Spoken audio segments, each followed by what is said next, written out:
Hello everyone, this is Rohit Kumar Chaurasia और आज हम प्लेन्स ओलंपियाड के क्लास 10th के मैथ्स के पेपर के सॉल्यूशन देखेंगे। ओके, तो चलो स्टार्ट करते हैं। तो जो हमारा पहला सवाल है वो है what is the square root of 9 + 2 root 14। ठीक है, तो इसका जो स्क्वायर रूट होगा वो बेसिकली हम इसको ऐसे निकाल सकते हैं कि 9 + 2 रूट 14 को लिख लिया √7 × √2। ठीक है, अब अगर ये मेरा a है और अगर ये मेरा b है तो a² + b² कितना आ जाएगा? 9 आ जाएगा। a² विल बी 7, b² कितना आ जाएगा? 2। तो a² + b² विल 9 होगा। तो यहाँ से a ये क्या बन जाएगा? बेसिकली a + b का होल स्क्वायर बन जाएगा, विच इज़ a का काम कौन करेगा? √2, या फिर ऐसे ले लो √7। तो यहाँ पर आ जाएगा a = √7 और b = क्या हो जाएगा? √2। तो ये किसका स्क्वायर रूट बन जाएगा? बेसिकली ये परफेक्ट स्क्वायर है, विच इज़ √7 + √2 का होल स्क्वायर। तो इसका स्क्वायर रूट कितना हो जाएगा? √2 + √7। तो 51 का आंसर कितना हो जाएगा? 3। ठीक है, तो चलो आगे बढ़ते हैं। अगला सवाल है if a = √6 + √5, b = √6 - √5, then find the value of 2a² - 5ab + 2b²। ठीक है, तो इसमें क्या क्या सिंपली इसमें वैल्यू पुट कर दिया a और b का। तो a और b का वैल्यू पुट करेंगे तो यहाँ पर a² चाहिए बेसिकली। तो a² कितना आ जाएगा? a² डायरेक्टली कर रहा हूँ, देखो a² will be a² + b² plus का क्या आ जाएगा? 2 × √30 आ जाएगा। और यहाँ से b² कितना आ जाएगा? b² विल बी a² 6 हो जाएगा, b² तो 5 हो जाएगा, माइनस का 2 √30 हो जाएगा। ठीक है, और ab का वैल्यू अगर तुम देखो तो ab का वैल्यू क्या बनेगा? √6 प्लस का √5 इंटू √6 माइनस का √5। तो इसका वैल्यू कितना आ जाएगा? a² - b² यानी कि 6 - 5 = 1। ठीक है, तो यहाँ पर अब वैल्यू पुट कर देते हैं। तो 2 × a² कितना हो जाएगा? 11 + 2 √30 और फिर क्या माइनस का 5ab तो -5 और प्लस का 2b²। 2 × b² क्या हो जाएगा? 11 माइनस का 2 √30। तो अगर यहाँ से देखें तो ये कितना आएगा? ये आ जाएगा तुम्हारा 22। यहाँ से तो 22 हो गया, ये भी 22 हो गया, कितना हो गया? 44 - 5 कितना हो जाएगा? 39। और यहाँ से कितना बनेगा? प्लस का 4 √30 और यहाँ से कितना बनेगा? माइनस का 4 √30। तो ये दोनों तो कैंसिल हो जाएगा, तो आंसर कितना आ जाएगा? 39। तो इसका 52 का आंसर कितना आ जाएगा? Third option, which is 39। Okay, now let's move on to the अगला सवाल। तो अगला सवाल क्या है यहाँ पर कि the number of zeros for the curve. तो ये कर्व दे रखा है हमारे पास और इसमें नंबर ऑफ जीरोस पूछ रखे हैं। तो किसी भी कर्व में अगर मुझे नंबर ऑफ जीरोस पता लगाने हैं तो बेसिकली मैं क्या देखूंगा कि उस कर्व में वो कर्व एक्स एक्सिस को कितने पॉइंट पे कट कर रहा है। तो यहाँ पर कितना दिख रहा है? ये वाला 1 पॉइंट हो गया, ये 1 पॉइंट हो गया, ये 1 पॉइंट हो गया, ये 1 पॉइंट हो गया और ये 1 पॉइंट हो गया। तो 5 पॉइंट आ गए।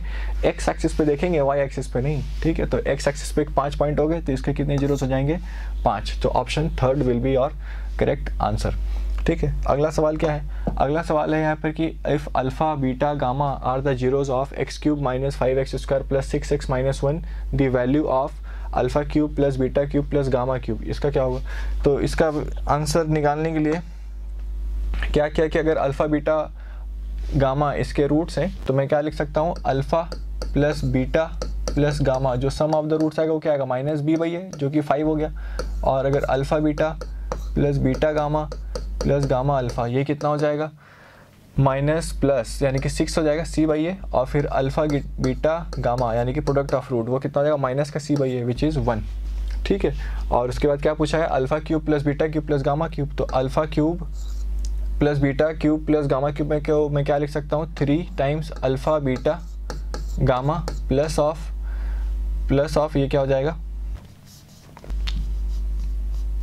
3 × alpha beta gamma plus alpha + beta + gamma और अंदर ब्रैकेट में क्या आ जाएगा? α² + β² + γ² minus alpha beta minus beta gamma minus gamma alpha, ये आ जाएगा। तो अब अल्फ़ा बीटा गामा का वैल्यू कितना है? 1। तो ये हो जाएगा 3 plus alpha + beta + gamma is nothing but 5। तो यहाँ पर रख दिया। और α² + β² + γ² का वैल्यू पता नहीं है, उसको निकाल लेंगे फिलहाल के लिए। तो यहाँ पे ऐसे लिखा α² + β² + γ² और minus of alpha beta gamma, ये कितना है? 6। तो यहाँ पर ऐसे रख दिया 6।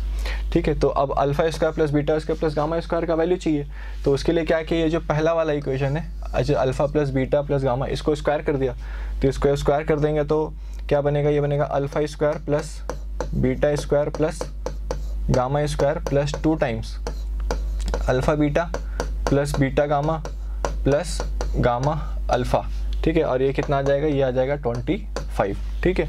तो यहाँ पर अब देखो alpha square plus beta square plus gamma square यहाँ पर है plus 2 times alpha beta plus beta gamma, इसका वैल्यू कितना दे रखा है 6 इज इक्वल टू 25। तो यहाँ से alpha square plus beta square plus gamma square का वैल्यू कितना आ जाएगा 25 माइनस 12 विच इज़ 13, ठीक है। तो अब ये वाला वैल्यू को यहाँ पर पुट कर देंगे, तो यहाँ पर पुट करेंगे तो कितना आएगा 13 माइनस 6 कितना हो जाएगा 7 प्लस 7 इंटू 5 हो जाएगा 35 प्लस 3 कितना हो जाएगा 38। तो alpha cube plus beta cube plus gamma cube का वैल्यू कितना आ जाएगा 38, ठीक है। तो इसका आंसर हो जाएगा तुम्हारा फर्स्ट ऑप्शन विच इज़ 54 का 1। आगे बढ़ते हैं। अगला सवाल है कि if x plus 1/x is equal to 5 then x cube minus 5x square plus ये जो लंबा चौड़ा एक्सप्रेशन दे रखा है, ठीक है। तो अब इसको सॉल्व करने के लिए क्या किया, देखो यहाँ पर कि इसको सॉल्व करने के लिए यहाँ पर ये जो एक्स क्यूब है और 1/x क्यूब है इसको घेर लिया और माइनस का 5x स्क्वायर और माइनस का 5/x स्क्वायर इसको पकड़ लिया और x प्लस 1/x को इसको अलग अलग कर लिया। तो x प्लस 1/x का वैल्यू तो 5 दे ही रखा है और इसको ऐसे लिख लिया, चलो x cube plus 1/x cube इसको अलग कर लिया और माइनस 5 क्या आ जाएगा x square plus 1/x square और लास्ट में क्या दे रखा है प्लस x प्लस 1/x। तो यहाँ पर ये इसका वैल्यू तो क्या हो जाएगा 5 दे ही रखा है क्वेश्चन में। मेरे को क्या चाहिए basically x square plus 1/x square और x cube plus 1/x cube. तो उसके लिए ये जो गिवन इक्वेशन है इसी को क्या कर दिया, इसी को स्क्वायर कर दिया एक बार और एक बार क्यूब कर दिया। तो जब स्क्वायर करेंगे तो x square plus 1/x square plus का 2ab आएगा वो तो 1 हो जाएगा और 5 का स्क्वायर हो जाएगा 25। तो यहाँ से x square plus 1/x square का वैल्यू कितना हो जाएगा 23। तो इसका वाला वैल्यू आ गया हमारे पास और एक बार इसी इक्वेशन को क्यूब कर दिया तो हो जाएगा a cube plus b cube plus 3ab मतलब x इंटू 1/x तो वो तो 1 हो जाएगा और इंटू a प्लस b मतलब x प्लस 1/x जिसका वैल्यू 5 है तो यहाँ पे 5 रख दिया और क्यूब किए तो 5 का क्यूब विल बी 125। तो यहाँ से x cube plus 1/x cube इसका वैल्यू कितना आ जाएगा 125 माइनस 15 विच इज़ 110। तो x cube plus 1/x cube का वैल्यू भी आ गया, यहाँ पे पुट कर दो और x square plus 1/x square का भी वैल्यू आ गया, वहाँ पे पुट कर देंगे। तो यहाँ पर क्या आ जाएगा, तो ये हो जाएगा 110 minus 5 into x square plus 1/x का वैल्यू कितना आया 23 और फिर क्या है लास्ट में प्लस का 5। तो इसको सॉल्व कर लो, ये कितना आ जाएगा, ये दोनों मिलके तो कितना आ जाएगा 115 और माइनस ये कितना हो जाएगा 5 3 15 कैरी 1 10 एंड 11। तो ये इसका आंसर आ जाएगा 0। तो यहाँ पर इसका आंसर कितना हो जाएगा 55 का सेकेंड ऑप्शन विच इज़ 0। ठीक है, आगे बढ़ते हैं। 56th जो क्वेश्चन है वो क्या दे रखा है, in an arithmetic progression A4 is 11, fourth term दे रखा है 11 है और 10th टर्म दे रखा है 16 है, then the sum of first 40 terms. तो कुछ नहीं करना है इसमें, जो फोर्थ टर्म है फोर्थ टर्म को क्या लिख सकता हूँ मैं, यहाँ पे जो फोर्थ टर्म दे रखा है फोर्थ टर्म को क्या लिख सकता हूँ a plus 3d which is equal to 11 और a जो 10th टर्म है उसको क्या लिख सकता है a plus 9d which is 16। ठीक है, तो यहाँ से मैंने क्या किया कि सब्ट्रैक्ट कर दिया, इसको इससे सब्ट्रैक्ट कर दिया तो कितना हो जाएगा, ये माइनस माइनस और ये माइनस, हो जाएगा माइनस का 60 हो जाएगा माइनस का 5। तो यहाँ से d कितना आ जाएगा 5/6। d को किसी भी एक इक्वेशन में रख दिया तो a आ जाएगा, तो वहाँ से क्या हो जाएगा a प्लस, मान लो फर्स्ट इक्वेशन में रख दिया तो हो जाएगा a plus 3d which is 5/6 is equal to 11। तो यहाँ से आ जाएगा a plus 5/2 is equal to 11। तो यहाँ से a कितना आ जाएगा 11 माइनस 5/2 विच इज़ 22 माइनस 5। तो ये कितना आ जाएगा 17/2। तो a का वैल्यू आ गया, d का वैल्यू आ गया, फिर क्या पूछा सम ऑफ फर्स्ट 40 टर्म्स। तो सम ऑफ फर्स्ट 40 टर्म्स क्या हो जाएगा, एस 40 विल बी n/2 यानी कि 40/2 इंटू 2a मतलब 2 इंटू 17/2 प्लस n-1 यानी कि 39 इंटू d का वैल्यू कितना निकला 5/6। यहाँ पे आ जाएगा 5/6। तो जब इसको कैलकुलेट करोगे तो ये तुम्हारा 990 आ जाएगा। तो 56 का आंसर कितना हो जाएगा 4। ठीक है, आगे बढ़ते हैं। ओके, अगला सवाल है हमारा 1 upon P plus q comma 1 upon Q plus r plus comma 1 upon are plus p अगर एपी में है तो बताइए पी क्यू आर एपी में होंगे या पी क्यू स्क्वायर, ये जो ऑप्शंस दे रखे हैं, ठीक है। तो इसको सॉल्व करने के लिए क्या किया कि अगर ये 3 नंबर्स अगर हमारे पास एपी में है तो क्या होगा, अगर ए बी सी अगर 3 नंबर एपी में है तो क्या होगा 2b बराबर ए प्लस सी। तो इसका मतलब यहाँ से मैं क्या लिख सकता हूँ कि 2 upon Q plus R is equals to A plus C, यानी 1 upon P plus Q plus 1 upon are plus P, ये होगा। तो अब क्या किया कि दोनों तरफ सॉल्व कर लिया, ये हो जाएगा 2 अपॉन क्यू प्लस आर बराबर इसका एलसीएम ले लिया तो यहाँ आ जाएगा p plus q into r plus p, और ऊपर क्या आ जाएगा आर प्लस प्लस क्यू, ठीक है। तो यहाँ से क्रॉस मल्टीप्लाई कर देती हो जाएगा 2 इंटू पी, इन दोनों का मल्टीप्लाई कर दिया, ये कितना आ जाएगा P R plus P squared plus Q R plus P Q, और राइट हैंड साइड में क्या आ जाएगा, ये आ जाएगा क्यू प्लस आर और ये हो जाएगा तुम्हारे पास 2p plus r plus q, ये आ जाएगा, सही है। अब इसको मल्टीप्लाई कर दिया, ओपन कर देते हो जाएगा 2pr, ठीक है, 2pr plus 2p square plus 2qr plus 2pq, ये आ गया हमारा लेफ्ट हैंड साइड। और राइट हैंड साइड क्या हो जाएगा, मल्टीप्लाई कर दिया जाएगा 2pq plus qr plus q square plus ये आ जाएगा 2pr, सही है, प्लस क्या आ जाएगा आर स्क्वायर और plus r q plus r into Q.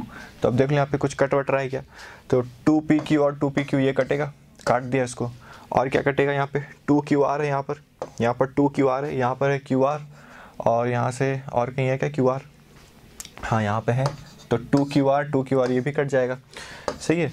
और pr यहाँ पे भी 2pr है और यहाँ पे भी 2pr ये भी कट जाएगा, तो क्या बचा मेरे पास 2p स्क्वायर बराबर क्या आया q square plus r square. तो इसका मतलब यहाँ से क्या मैं बोल सकता हूँ कि q स्क्वायर p स्क्वायर और आर स्क्वायर ये किस में होगा, AP में होगा।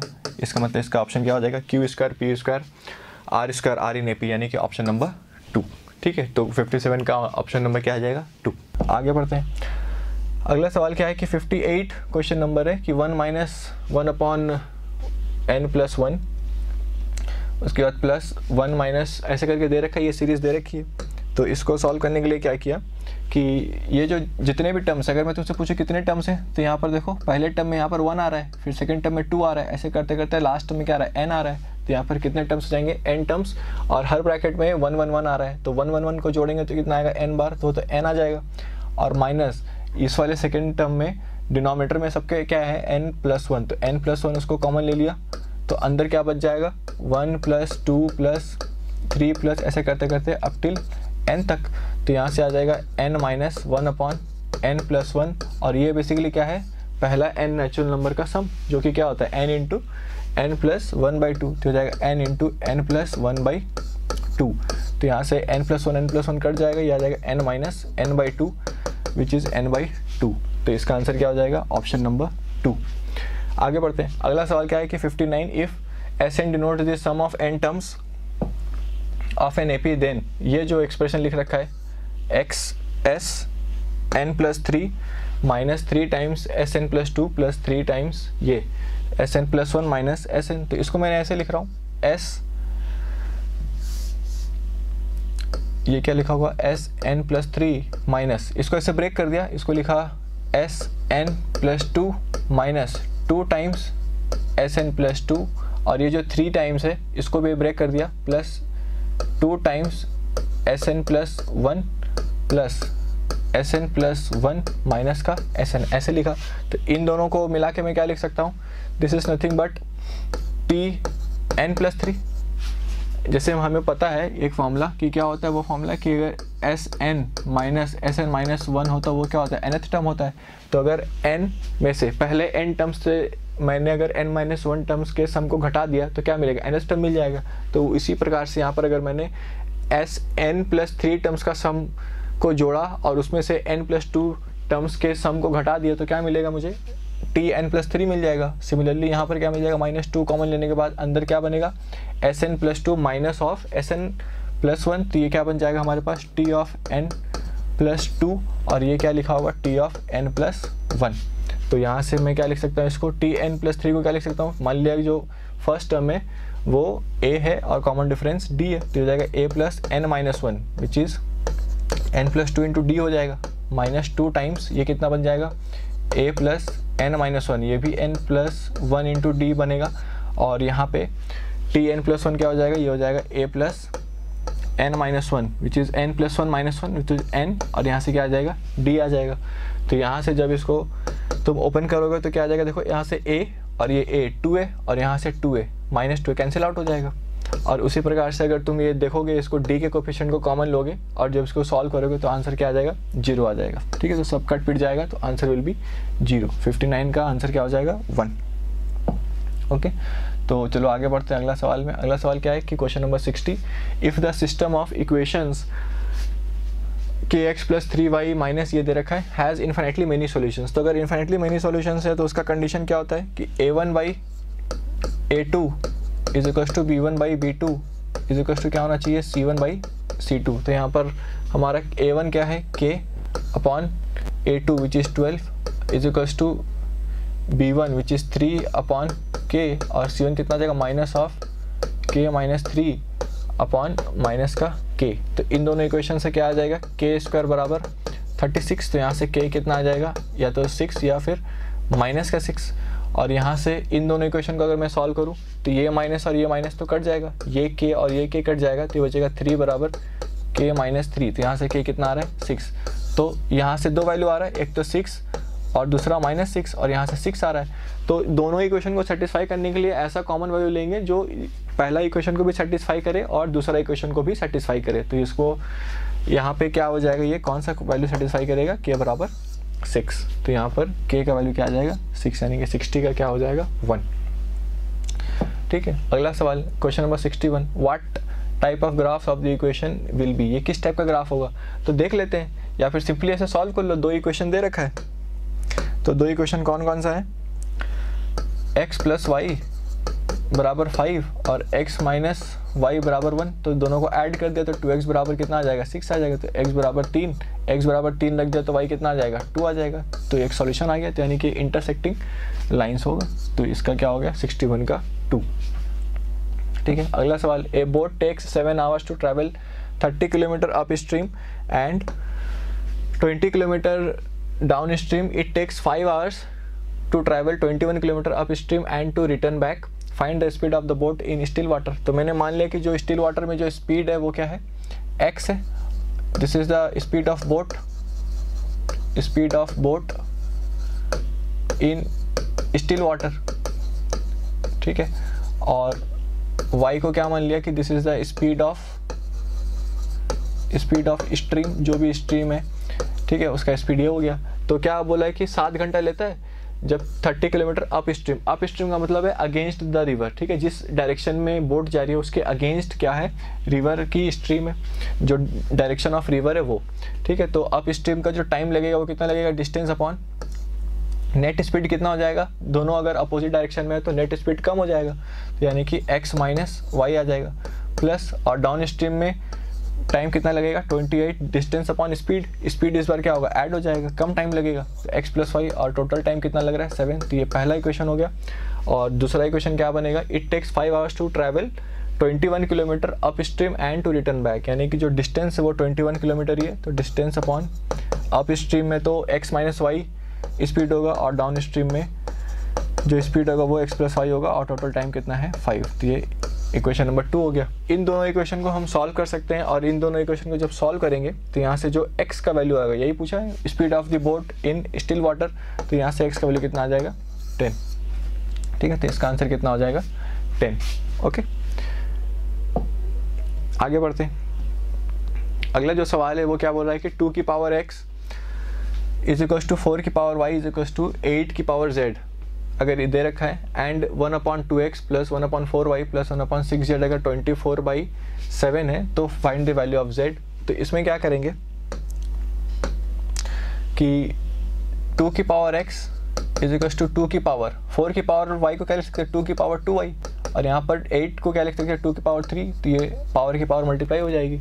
ठीक है, तो यहाँ से मैं क्या बोल सकता हूँ कि x बराबर 2y बराबर 3z। ठीक है, अब मेरे को क्या बोल रखा है कि 1/2 2x, किसका वैल्यू निकालना है, z का, तो मैं क्या करूँगा, x और y को z के फॉर्म में लिख लूँगा। तो 1/2x, x की जगह क्या लिख सकता हूँ मैं, 3z, ये तो 3z आ जाएगा, प्लस 1/4y, y की जगह क्या लिख दूँगा, 3/2z, ये हो जाएगा 3/2z, ये z है, और प्लस क्या है 1/6z इज इक्वल्स टू कितना है, ये 24/7। तो यहाँ से डिनोमीटर क्या है बना, यहाँ पर 6z, यहाँ पर कितना बनेगा, यहाँ पर भी 6z, तो बेसिकली 3/6z आ जाएगा विच इज़ 24/7। तो यहाँ से ये 3 से ये 6 कटेगा 2 टाइम्स, तो यहाँ से z 1/2z, ये कितना आ जाएगा 24/7, दोनों तरफ रेसिप्रोकल ले लिया, तो ये कितना हो जाएगा 2z इज इक्वल्स टू 7/24। तो यहाँ से z कितना आ जाएगा 7/48। तो इसका आंसर कितना हो जाएगा, option number 3 which is 7/48। Okay, तो बढ़ते हैं अगले सवाल की तरफ। तो अगला सवाल है क्वेश्चन नंबर 64 कि a 2 digit number is obtained by either multiplying the sum of its digits by 8 and adding 1 और by multiplying the difference of its digits by 13 and adding 2 the number will be. ठीक है, तो इसमें क्या करो कि simply option से check कर लो कि क्या बोल रहा है, एक 2 डिजिट नंबर है जो कि ऑब्टेन किया जाता है by multiplying the sum of its digits by 8। उसके सम ऑफ डिजिट्स को अगर मैंने 8 से मल्टीप्लाई किया और उसमें 1 ऐड कर दिया तो वो नंबर आ जाएगा। तो अगर मान लो मैंने ऑप्शन 1 उठाया तो ऑप्शन 1 क्या है 41 का सम ऑफ डिजिट्स कितना होगा 4 + 1 5, उसको 8 से मल्टीप्लाई किया तो आ जाएगा 40 और उसमें 1 ऐड किया तो 41। तो यानी कि पहला कंडीशन तो सेटिस्फाई कर रहा है। ठीक है, और जो दूसरा कंडीशन दे रखा है वो क्या है, by multiplying the difference of its digits by 13 and adding 2। इसका मतलब जो 41 है तो 41 का डिफरेंस ऑफ डिजिट्स कितना हो जाएगा 3, और उसको अगर मैंने 13 से मल्टीप्लाई किया तो कितना आ जाएगा 39, और 39 में 2 जोड़ा तो कितना आ जाएगा 41। तो इसका मतलब जो फर्स्ट ऑप्शन है वो मैच कर जाएगा। तो ऑप्शन से चेक कर सकते हैं यहाँ पर। ठीक है, तो अगला सवाल क्या है कि if xy upon x plus y is a, xz upon x plus z is b and yz upon y plus z is equal to c where a b c are non zero numbers. ठीक है, तो मैंने क्या किया कि इसका reciprocal ले लिया, 1/a लिखा। तो 1/a लिखेंगे तो क्या होगा, 1/a लिखेंगे तो क्या होगा, अगर मैंने 1/a लिखा यानी कि नंबर का रेसिप्रोकल, तो 1/a will be 1/x plus 1/y, और 1/ अगर b लिखोगे तो ये आ जाएगा 1/x प्लस 1/z, और 1/c अगर लिखोगे तो ये आ जाएगा 1/y प्लस 1/z। अब तुमको क्या चाहिए, बेसिकली x का वैल्यू चाहिए। तो x का वैल्यू निकालने के लिए क्या किया कि इसको इक्वेशन 1 बोल दिया, इसको इक्वेशन 2 बोल दिया और इसको इक्वेशन 3 बोल दिया। तो इसमें क्या करेंगे कि 2 को 3 से घटा देंगे, 2 - 3 कर दो तो क्या आ जाएगा 1/b minus 1/c is equal to 1/z, और 1/z तो कट जाएगा तो आ जाएगा 1/x माइनस 1/y। ठीक है, अब ये वाला इक्वेशन और जो पहला इक्वेशन है 1/a is equal to 1/x plus 1/y। ठीक है, इसको क्या किया, x निकालना है तो इन दोनों इक्वेशन को क्या कर दो, ऐड कर दो। तो इन दोनों को अगर मैं ऐड कर दूं तो यहाँ से क्या आ जाएगा 1/b माइनस 1/c प्लस का 1/a इज इक्वल्स टू क्या आ जाएगा 2/x। तो यहाँ से x का अगर वैल्यू तुम कैलकुलेट करोगे यहाँ से इस इक्वेशन से तो वो आ जाएगा तुम्हारे पास ऑप्शन नंबर 2। तो 65 का आंसर कितना हो जाएगा 2। ठीक है, बढ़ते हैं आगे अगले सवाल की तरफ। अगला सवाल क्या है मेरे पास, if in the expression √3 plus cube root of 5 x बराबर √3 एंड y बराबर क्यूब root of 5 then it's rationalising factor. तो इसका रैशनलाइजिंग फैक्टर क्या होगा, देखो कि यहाँ पर क्या दे रखा है कि ये एक तो √3 है और प्लस एक क्यूब रूट ऑफ 3 है। तो इसका रैशनलाइजिंग फैक्टर मतलब कि इसको मैं किससे मल्टीप्लाई कर दूं कि यहाँ पर जो नंबर बने वो रैशनल बन जाए। यानी कि रैशनल बनने के लिए इसका जो स्क्वायर रूट है वो भी हटना चाहिए और इसका जो क्यूब रूट है वो भी हटना चाहिए। तो इसका मतलब स्क्वायर रूट और क्यूब रूट यानी कि पावर हाफ और पावर 3, इसका एलसीएम कितना आ जाएगा 6। तो इसका मतलब मेरे को रूट इसका क्यूब निकालना पड़ेगा या फिर पावर 6 चढ़ाना पड़ेगा और इसमें भी पावर 6 चढ़ाना पड़ेगा। तो अगर इसका मतलब ये हुआ कि अगर मैंने x की पावर 6 माइनस y की पावर 6 का अगर एक्सपेंशन लिखा तो वो क्या होगा, ये तो आएगा x, ऐसा आ जाएगा x। इसको अगर ओपन करेंगे तो क्या आएगा, a cube minus b cube के फॉर्म में तोड़ दिया जाएगा a minus B into a square. इसको ऐसे लिख रहे हैं बेसिकली x की पावर 3 माइनस वाई स्क्वायर की पावर 3। तो a cube minus b cube, ठीक है, आ जाएगा a minus B into a square यानी कि x की पावर 4 प्लस वाई की power 4 plus A b which is x square और वाई स्क्वायर। क्यों ऐसे लिखा? क्योंकि देखो अगर ये x का वैल्यू √3 है और y का वैल्यू क्यूब रूट ऑफ 5 है तो x की पावर 6 कितना बनेगा? x की पावर 6 बनेगा तुम्हारा 3 की पावर, चलो ऐसे लिखते हैं, x बराबर अगर √3 है तो x की पावर 6 कितना बन जाएगा? √3 की पावर 6। √3 की पावर 6 कितना हो जाएगा? 3 की पावर 3, जो कि रैशनल है। और y की पावर 6 कितना बनेगा? ये बनेगा क्यूब रूट ऑफ 5, यानी कि 5 की पावर 1/3 के पावर 6 विच इज़ बनेगा 5 की पावर 2, तो ये भी रैशनल है। तो अगर रैशनल है तो x माइनस वाई भी रैशनल आएगा, ठीक है। तो x माइनस वाई और इसमें एक x प्लस वाई का फैक्टर भी आएगा, तो ये बेसिकली क्या होगा? x की पावर 6 माइनस वाई की पावर 6 बराबर ये x square minus y square में क्या लिखा है? इसको ऐसे लिख लिया, x plus y into x minus y, और अंदर क्या है? x की पावर 4 प्लस वाई की power 4 plus x square y square, ठीक है। तो अब x प्लस वाई क्या है मेरा? x plus y is √3 plus cube root of 5, और x माइनस वाई क्या होगा? x माइनस वाई है ये √3 माइनस, तो इसको मल्टीप्लाई कर दूंगा तो जो भी मेरा रिक्वायर्ड रैशनलाइजिंग फैक्टर आएगा वो आ जाएगा। तो अगर तुम इसको मल्टीप्लाई करोगे तो क्या बनेगा? देखो x की पावर 5 प्लस एक्स वाई की power 4 plus x cube y square, और यहाँ पर क्या बनेगा? माइनस एक्स की पावर 4y, और ये बनेगा माइनस वाई की पावर 5, और ये बन जाएगा minus x square y cube. तो अगर तुम देखो इसमें तो इसका आंसर क्या कौन सा आएगा? ये वाला लास्ट वाला ऑप्शन आ जाएगा, x की पावर 5 एक्स की पावर 4 प्लस एक्स की पावर 4 प्लस एक्स क्यूब, ठीक है, प्लस माइनस वाला, तो ये फोर्थ वाला ऑप्शन आ जाएगा, ठीक है। तो 66 का आंसर विल बी 4। आगे बढ़ते हैं, क्वेश्चन नंबर 67 में क्या बोल रखा है? पी एक्स भी है क्यूबिक पॉलिनोमियल, पी एक्स एक क्यूबिक पॉलिनोमियल है, और पी ऑफ 0 k है, पी ऑफ 1 2 k है, एंड पी ऑफ -1 3 k है। Then find p of 2 plus p of -2, ठीक है। तो इसमें क्या किया कि पॉलिनोमियल को मान लिया, जो हमारा पी एक्स होगा वो क्या होगा? क्यूबिक है, तो क्यूबिक मान लिया, A X cube plus B X square plus C X plus D, ये मान लिया। अब क्या दे रखा है? पी ऑफ 0, तो पी ऑफ 0 k है, तो k बराबर इसमें जहाँ एक्स वहाँ 0 रख दिया तो सिंपली डी का वैल्यू आ जाएगा, ठीक है। उसके बाद पी ऑफ 1 कितना है? 2 k है, तो पूरे इक्वेशन में x की जगह 1 रख दिया तो आ जाएगा a plus B plus C, और d का वैल्यू यहाँ से क्या है? k, तो यहाँ पर k रख दिया, तो यहाँ से a प्लस बी प्लस सी कितना आ जाएगा? k, ठीक है। अगला क्या दे रखा है? देन p ऑफ -1 3 k है, तो जहाँ x वहाँ -1 रख दिया तो ये 3 k के बराबर आ जाएगा, और ये हो जाएगा -a प्लस का b माइनस का c प्लस का d is nothing but k, तो यहाँ से -a प्लस का b माइनस का c, ये कितना आ जाएगा? 2k, ठीक है। अब क्या दे रखा है? अब इस वाले इक्वेशन को और इस वाले इक्वेशन को ऐड कर दिया, ठीक है। तो ऐड कर देंगे तो देखो a और a कैंसिल हो जाएगा, c और c कैंसिल हो जाएगा, और बचेगा 2b, तो 2b बराबर क्या आ जाएगा? 3k, तो यहाँ से b का वैल्यू कितना आ जाएगा? 3k/2, तो यहाँ से b का वैल्यू आ गया। अब क्या पूछा है? p of 2 plus p of -2, ठीक है। तो निकालते हैं, p ऑफ 2 मतलब x की जगह 2 रख दिया तो हो जाएगा 8a plus 4b plus 2c plus d, ये तो हो गया p ऑफ 2, और p ऑफ -2 कितना हो जाएगा? माइनस का 8a प्लस का 4b माइनस का 2c प्लस का d, तो यहाँ से देखो 8a ये कट जाएगा, ये कट जाएगा, तो यहाँ से क्या आ जाएगा? 8 का b प्लस का 2 का d, तो 8 इंटू b का वैल्यू कितना है? 3k/2, और 2 इंटू d क्या है k, तो यहाँ से कितना आ गया? 2 8 से कटेगा 4 टाइम्स, तो हो जाएगा 12k प्लस 2k, तो ये कितना आ जाएगा? 14k, तो इसका आंसर कितना हो जाएगा? 14k, which is option number 1। तो 67 का आंसर कितना हो जाएगा? 1, ठीक है।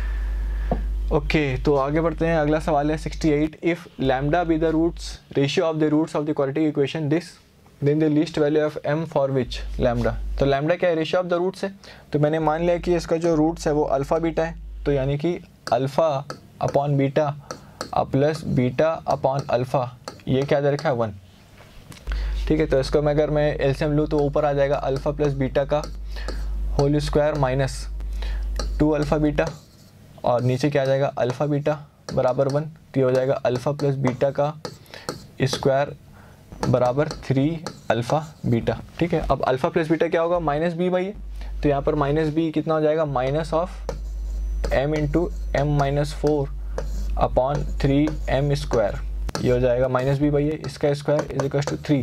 प्रोडक्ट ऑफ द रूट्स क्या होगा, C by A which is 2/3m square. तो यहाँ से 3 ये 3 कैंसिल आउट हो जाएगा और यहाँ से क्या बनेगा, यहाँ से बनेगा m स्क्वायर इंटू m-4 का whole square divided by 9m की पावर 4 इज इक्वल टू क्या बनेगा 2/m स्क्वायर।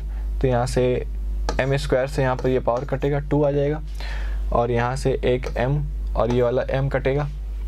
अच्छा ये पूरा ही कट जाएगा ना, m स्क्वायर आया तो ये पूरा कट जाएगा और ये कितना बन जाएगा m-4 का होल स्क्वायर बराबर, ये 9 उधर जाएगा तो हो जाएगा 18। तो यानी कि m-4 कितना हो जाएगा प्लस माइनस विल बी 3√2। तो यहाँ से m का वैल्यू कितना आ जाएगा 4 प्लस माइनस 3√2। तो इसका मिनिमम वैल्यू पूछा है तो मिनिमम वैल्यू कितना आ जाएगा 4 minus 3√2 which is option number 3। ठीक है, तो ये आंसर हो गया। अगला सवाल क्या, if alpha beta be the roots of the quadratic equation x square plus p x plus q बराबर 0 and gamma delta be the roots of x square plus p x minus r बराबर 0 then alpha minus gamma into alpha minus delta. ठीक है, तो ये basically क्या होगा, देखो यहाँ पर तो इसको सॉल्व करने के लिए मैंने क्या किया कि अल्फ़ा बीटा रूट्स हैं तो ठीक है, तो क्या लिखा सबसे पहले अल्फ़ा प्लस बीटा निकाला। अल्फ़ा प्लस बीटा कितना हो जाएगा, यहाँ से minus B by A which is minus P और अल्फ़ा बीटा कितना हो जाएगा C by A which is Q. Similarly यहाँ पे लिखते हैं गामा प्लस डेल्टा, ये कितना हो जाएगा माइनस बी बाई ए, इस वाली इक्वेशन से हो जाएगा माइनस का पी और यहाँ से गामा डेल्टा कितना हो जाएगा विच इज़ माइनस आर। ठीक है, तो अब देखो अल्फ़ा प्लस बीटा भी माइनस पी है और गामा प्लस डेल्टा भी माइनस पी है, तो दोनों को सम ऑफ रूट्स को इक्वेट कर दिया तो हो जाएगा गामा प्लस डेल्टा। तो यहाँ से अल्फ़ा माइनस गामा ये कितना आ जाएगा डेल्टा माइनस बीटा, सही है। और इसी इक्वेशन से अगर मैंने अल्फ़ा माइनस डेल्टा निकालूँ तो अल्फ़ा माइनस डेल्टा कितना आ जाएगा गामा माइनस बीटा, ये आ जाएगा। और तुमसे क्या पूछा है कि इसका जो निकालो alpha minus gamma into alpha minus delta, तो अल्फ़ा माइनस गामा की जगह रख दिया डेल्टा माइनस बीटा और अल्फ़ा माइनस डेल्टा की जगह रख दिया गामा माइनस बीटा। तो इसको मल्टीप्लाई कर दिया तो आ जाएगा gamma delta minus beta delta minus beta gamma plus का बीटा स्क्वायर। तो यहाँ से आ जाएगा gamma delta minus beta common लिया, माइनस बीटा कॉमन लेंगे तो क्या बनेगा delta plus gamma plus beta का स्क्वायर। तो यहाँ से गामा डेल्टा कितना आ जाएगा, gamma delta is minus r और माइनस बीटा और गामा प्लस डेल्टा कितना माइनस का पी, तो माइनस का पी प्लस का बीटा स्क्वायर। तो हो जाएगा माइनस आर प्लस का P beta plus beta square. ठीक है, अब देखो beta square plus P beta यानी कि ये जो इक्वेशन है x square plus p x plus Q, इसका तो रूट से अल्फ़ा और बीटा, तो इसमें अगर मैंने बीटा रख दिया तो क्या बनेगा beta square plus P beta plus q बराबर 0, क्योंकि रूट से तो सेटिस्फाई करेगा। तो यहाँ से beta square plus P beta का वैल्यू कितना आ जाएगा माइनस क्यू, तो यहाँ से beta square plus P beta को रख दिया तो हो जाएगा माइनस आर माइनस क्यू। तो ये आंसर आ जाएगा यानी minus of q plus r, यानी कि इसका ऑप्शन क्या हो जाएगा 69 का ऑप्शन, यहाँ पर ये सी ऑप्शन यानी थर्ड ऑप्शन हो जाएगा। ठीक है, तो 69 का आंसर हो क्या होगा थर्ड। ओके, नाउ अगला सवाल है हमारा क्वेश्चन नंबर 71 क्या है, for the equation 3x square plus p x plus 3 is equal to 0 p is greater than 0 if one of the roots is square of the other then p is equal to. ठीक है, तो start करते हैं हमारा solution. तो ये है कि एक रूट दूसरे रूट का स्क्वायर है, तो इसका मतलब एक ये जो इक्वेशन है 3x square plus p x plus 3 बराबर 0, इसका एक रूट अगर अल्फ़ा है तो दूसरा रूट क्या हो जाएगा अल्फ़ा स्क्वायर। ठीक है, तो अगर इसका सम ऑफ रूट्स निकालो तो क्या बनेगा ये अल्फ़ा प्लस अल्फ़ा स्क्वायर, ये कितना आ जाएगा माइनस पी बाई 3 और प्रोडक्ट ऑफ द रूट्स निकालो तो होता है सी बाई ए विच इज़ 3/3, ये तो हो जाएगा 1। ठीक है, अब तुम अगर देखो कि अगर मैंने यहाँ से अल्फ़ा का वैल्यू 1 लिखा कि अगर यहाँ से मैंने बोला कि अल्फ़ा का वैल्यू 1 है तो यहाँ जो सम ऑफ रूट्स आएगा वो 2 हो जाएगा। अगर 2 हो गया तो यहाँ पे जो p का वैल्यू आ जाएगा वो माइनस का 6 आ जाएगा, पर क्वेश्चन में क्या बोल रखा है कि जो p है वो पॉजिटिव है, तो इसका मतलब अल्फ़ा का वैल्यू 1 तो नहीं हो सकता। तो उसके लिए क्या किया, तो फिर क्या होगा, तो उसके लिए क्या किया 1 को इधर लेके गए तो ये बनेगा अल्फ़ा क्यूब माइनस 1 बराबर 0। तो यहाँ से इसको फैक्टराइज कर लिया जाएगा alpha minus 1 into alpha square plus alpha plus 1 बराबर 0। तो अल्फ़ा 1 नहीं हो सकता, तो ये तो गया यहाँ से, यानी कि alpha square plus alpha plus 1 ये 0 होना पड़ेगा। इसका मतलब अल्फ़ा स्क्वायर प्लस अल्फ़ा का इसका वैल्यू कितना होना चाहिए, -1। और जो सम ऑफ रूट्स है वो क्या था, अल्फ़ा प्लस अल्फ़ा स्क्वायर। तो यहाँ से ये वाला वैल्यू को यहाँ पुट कर दिया, तो अल्फ़ा प्लस अल्फ़ा स्क्वायर क्या होगा, -1 इज टू -p/3। तो यहाँ से p का वैल्यू कितना आ जाएगा, 3। तो इसका आंसर क्या हो जाएगा हमारा, ऑप्शन नंबर 3 विच इज़ 71 का 3। ठीक है, अगला सवाल की तरफ बढ़ते हैं। अगला सवाल क्या बोल रहा है कि consider the following statements. Statement 1, if the roots of equation this are 2 consecutive integers then the value of b² - 4c is equals to 1।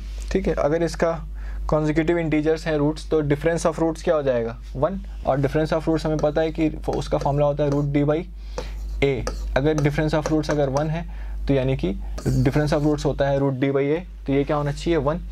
तो अब यहाँ से देख लो, इसका a कितना है, लीडिंग कोएफिशिएंट इज 1, और √d, इसका मतलब √d क्या होना चाहिए, 1। इसका मतलब जो d है वो क्या होना चाहिए, 1। d क्या है यहाँ पर, d हो जाएगा b² - 4ac which is b² - 4c। ये इसका वैल्यू कितना होना चाहिए, 1। तो b² - 4ac इक्वल्स टू 1। इसका जो पहला स्टेटमेंट है वो सही है।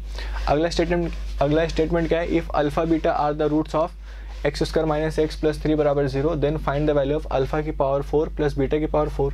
तो इसमें क्या करो कि अल्फ़ा प्लस बीटा कितना आ जाएगा, alpha plus beta will be 1, और अल्फ़ा बीटा कितना आ जाएगा, अल्फ़ा बीटा विल बी 3। ठीक है, तो यहाँ से इस इक्वेशन को स्क्वायर कर दो, तो हो जाएगा alpha plus beta plus 2 alpha beta मतलब 6 बराबर 1। तो यहाँ से अल्फ़ा² प्लस बीटा² कितना आ जाएगा, -5। फिर से इसको स्क्वायर कर दिया तो आ जाएगा अल्फ़ा की पावर 4 प्लस बीटा की पावर 4 प्लस 2 अल्फ़ा बीटा यानी कि 2 अल्फ़ा² बीटा² यानी इसका स्क्वायर।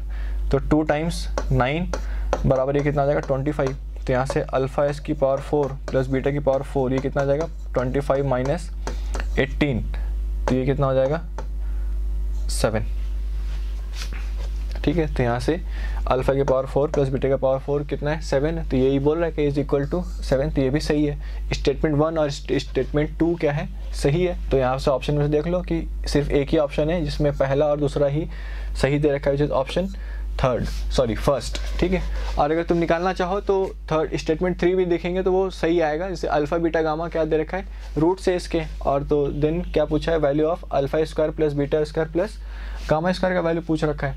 तो इसमें क्या करो कि alpha plus beta plus gamma, alpha plus beta plus gamma ये कितना हो जाएगा, 7, और alpha beta plus beta gamma plus gamma alpha ये कितना हो जाएगा, 16 हो जाएगा ये।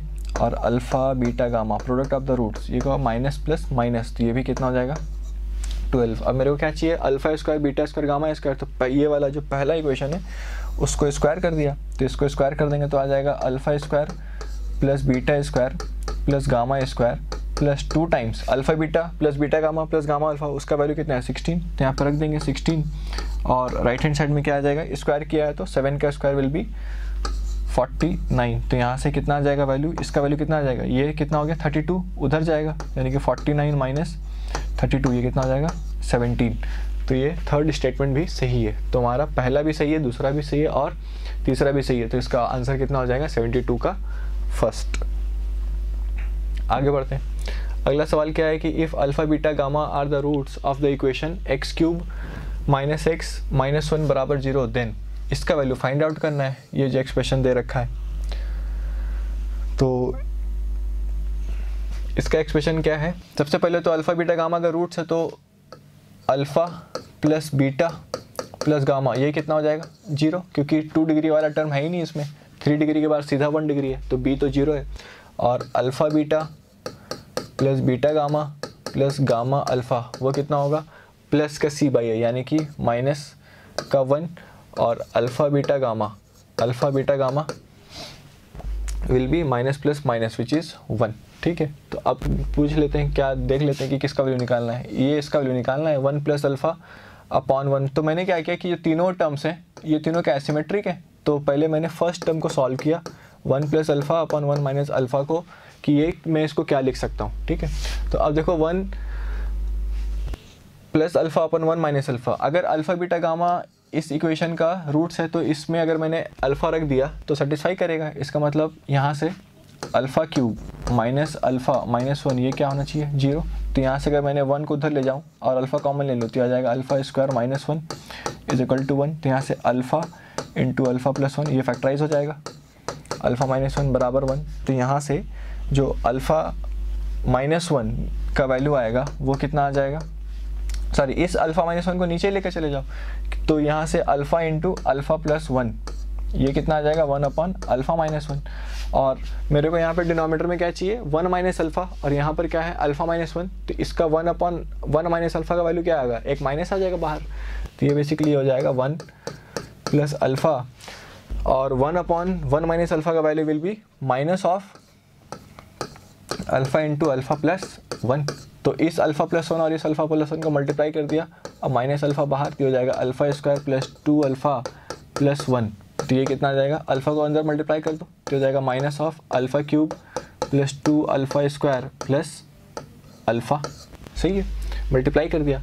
अब देखो यहाँ पर क्या बना मेरे पास, alpha cube plus 2 alpha square plus alpha. ठीक है, अब यहाँ से कहाँ से, इसी इक्वेशन से, इसी इक्वेशन से जो क्यूब वाला टर्म है अल्फ़ा क्यूब को मैं क्या लिख सकता हूँ, इसी से अल्फ़ा प्लस 1। तो यहाँ पे लिख दिया माइनस ऑफ अल्फ़ा क्यूब को लिख दिया alpha plus 1 plus 2 alpha square plus alpha. तो ये कितना हो जाएगा माइनस ऑफ 2 अल्फ़ा स्क्वायर और अल्फ़ा अल्फ़ा हो जाएगा 2 अल्फ़ा प्लस 1। तो बेसिकली ये जो हमारा एक्सप्रेशन था 1 upon alpha upon 1 minus alpha, इसको मैं इस फॉर्म में लिख सकता हूँ, minus of 2 alpha square plus 2 alpha plus 1। क्यों लिखा, ताकि जो हमारा जो एक्सप्रेशन है वो सिंप्लीफाई हो जाए, क्योंकि अगर तुम इसी 3 टर्म में अगर मान लो एलसीएम वगैरह लेकर के करना चाहोगे तो वो काफ़ी कॉम्प्लिकेटेड एक्सप्रेशन बनेगा और गलती होने के चांसेस काफ़ी बढ़ जाएंगे। तो इसलिए मैंने क्या किया, एक टर्म को उठा करके यहाँ पर पहले तो इसको सिंप्लीफाई किया और उसके बाद इसको आगे सॉल्व करेंगे। अब जैसे ही 1 प्लस अल्फ़ा अपन 1 माइनस अल्फ़ा का वैल्यू आया है, वैसे ही क्या आ जाएगा 1 plus beta upon 1 minus beta का वैल्यू आ जाएगा, और वो क्या आ जाएगा, वो आ जाएगा minus of 2 beta square plus 2 beta plus 1 ऐसे आ जाएगा। और 1 प्लस गामा अपन 1 माइनस गामा, इसका भी वैल्यू कितना आ जाएगा माइनस ऑफ ब्रैकेट में 2 gamma square plus 2 gamma plus 1। ठीक है, अब इन तीनों को जोड़ना है, तो अब इन तीनों को जोड़ दिया, तो इन तीनों को जोड़ेंगे तो क्या बनेगा, तो देखो माइनस तो तीनों टर्म में कॉमन आएगा, तो माइनस को तो कॉमन ले लिया, तो अंदर क्या बन जाएगा 2 भी कॉमन ले लिया अल्फ़ा स्क्वायर से, तो ये बनेगा alpha square plus beta square plus gamma square, ये बना। और 2 अल्फ़ा 2 बीटा 2 गामा, ये भी क्या बन जाएगा plus of alpha plus beta plus gamma. ठीक है, और अंदर क्या बनेगा, इन दोनों से तो 2 कॉमन ले लिया, और यहाँ पे बनेगा प्लस का 3। ठीक है, बन जाएगा minus of 2 of alpha plus beta plus gamma का वैल्यू क्या है 0, तो ये तो 0 ही हो गया, तो इसको हटाओ। और क्या चाहिए alpha square plus beta square plus gamma square, तो alpha square plus beta square plus gamma square के लिए क्या है कि जो पहला वाला इक्वेशन है उसको स्क्वायर कर दिया, तो वहाँ से आ जाएगा alpha square plus beta square plus gamma square plus का 2 alpha beta plus 2 gamma alpha plus 2, तो ये ऐसे करके आ जाएगा 2 इंटू -1, और राइट हैंड साइड में क्या आ जाएगा 0, यानी कि alpha square plus beta square plus gamma square का जो वैल्यू आएगा वो कितना आ जाएगा 2, तो उसको यहाँ रख दिया तो -2 ऐसा आ जाएगा। और अंदर ये हो जाएगा, क्या हो जाएगा alpha square plus beta square plus gamma square will be 2, तो यहाँ पे 2 आ जाएगा। और ये कितना हो गया प्लस का 3, तो ये कितना हो गया 5 और -2 10, तो -10 आ रहा है, -2। अच्छा माइनस कॉमन लिया है ना, माइनस कॉमन लेने के बाद अंदर क्या बनेगा, इनको ऐड करेंगे तो 2 times alpha square plus beta square plus gamma square plus alpha plus beta plus gamma, और अच्छा ये 3 बाहर आएगा, ये 3 बाहर होगा। ठीक है, तो ये 3 बाहर आएगा, तो ये प्लस का 3 बाहर होगा। ठीक है, तो यहाँ पर मेरे पास क्या आ जाएगा 2, तो माइनस का 4, और ये 3 बाहर होगा तो माइनस का 4, और ये माइनस का 3 आ जाएगा बाहर क्योंकि माइनस कॉमन लिया है, तो यहाँ पर माइनस का 3 आ जाएगा, तो आंसर कितना आ जाएगा माइनस का 7 आ जाएगा। ठीक है, कैलकुलेशन मिस्टेक एक बार देख लोगे, बाकी तो जो आंसर है वो बेसिकली तुम्हारा इसमें इस केस में क्या आ जाएगा माइनस का 7। ठीक है, तो बढ़ते हैं आगे। अगला सवाल है कि let alpha beta gamma be the roots of x minus alpha into x minus alpha नहीं sorry x minus a into x minus b into x minus c is equals to d where d is not equals to 0, then the roots of the equation. ठीक है, इस equation का roots चाहिए, तो ठीक है solve करते हैं।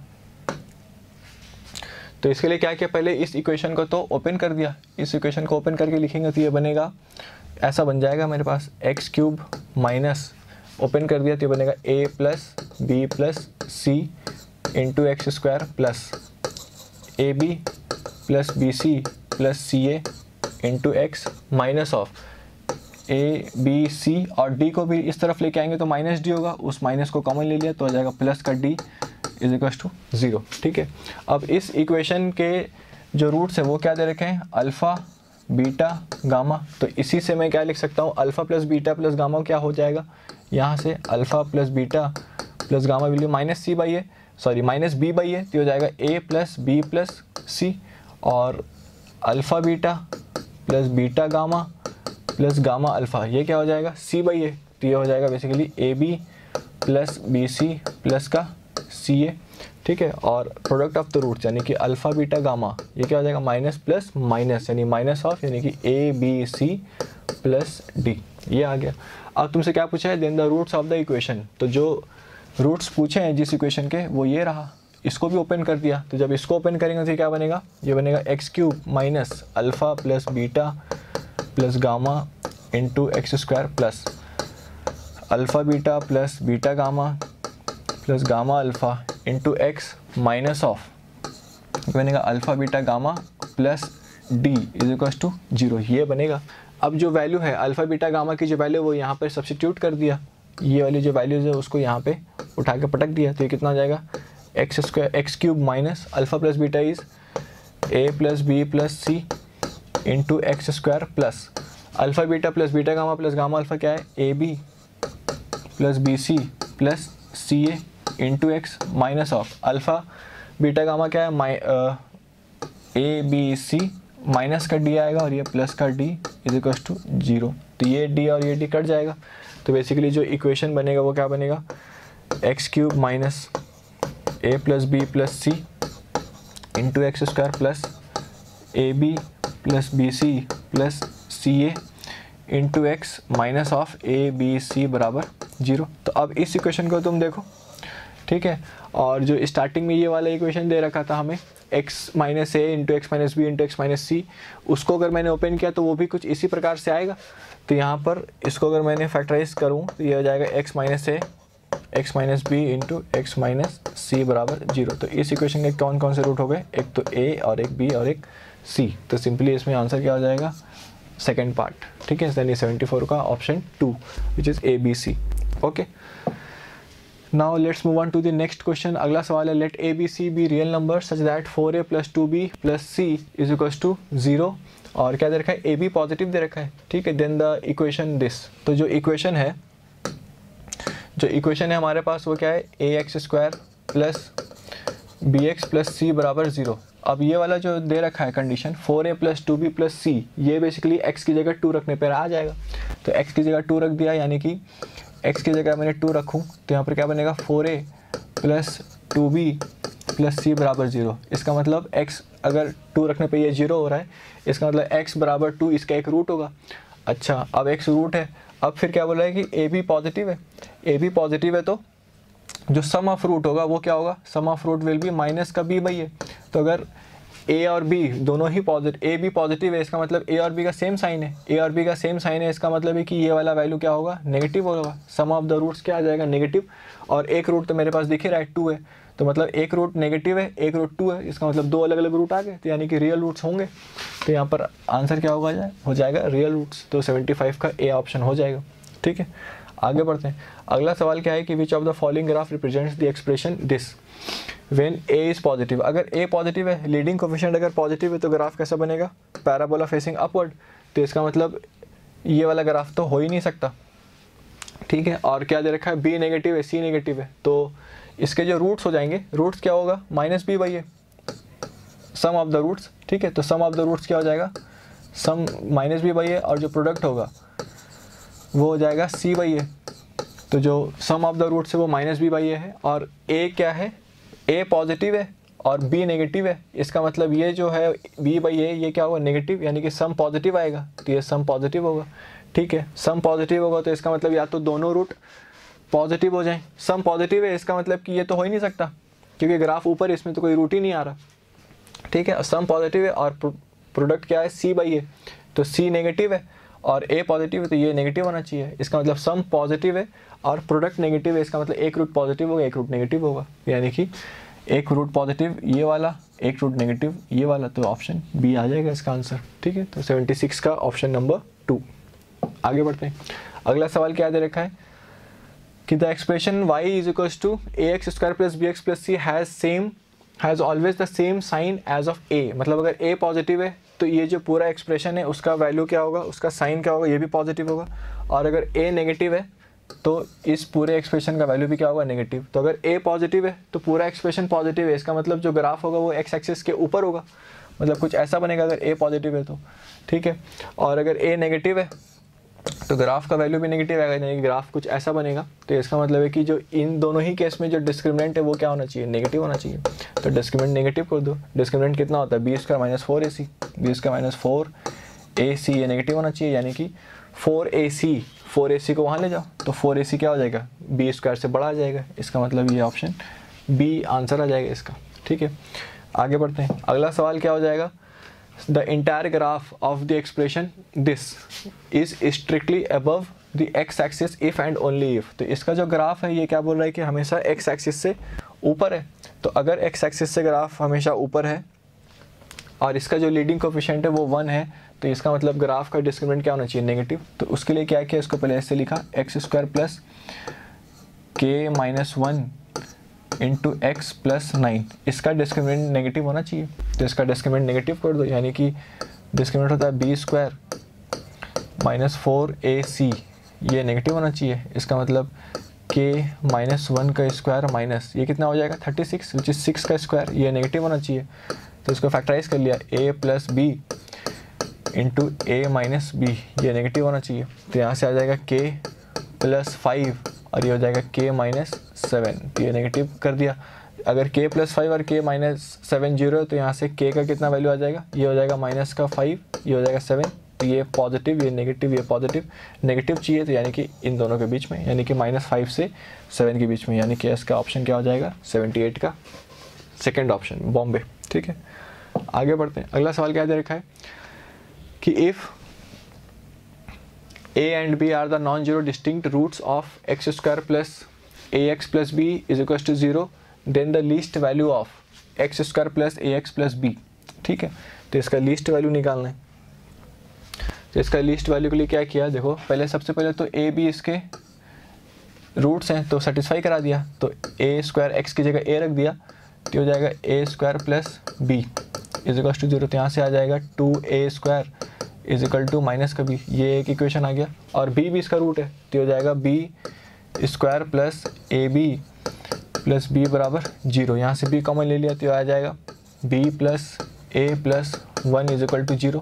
और ये a और b नॉन जीरो है तो इसका मतलब b से डिवाइड कर दिया तो इसको हटाओ, यहाँ से क्या आ जाएगा a प्लस b बराबर -1। ठीक है, a प्लस b -1 है और 2a² बराबर -b है, तो यहाँ से a और b का वैल्यू आ जाएगा। तो जब तुम यहाँ से सॉल्व करोगे तो जो a और b का जो वैल्यू आएगा वो मैं लिख देता हूँ।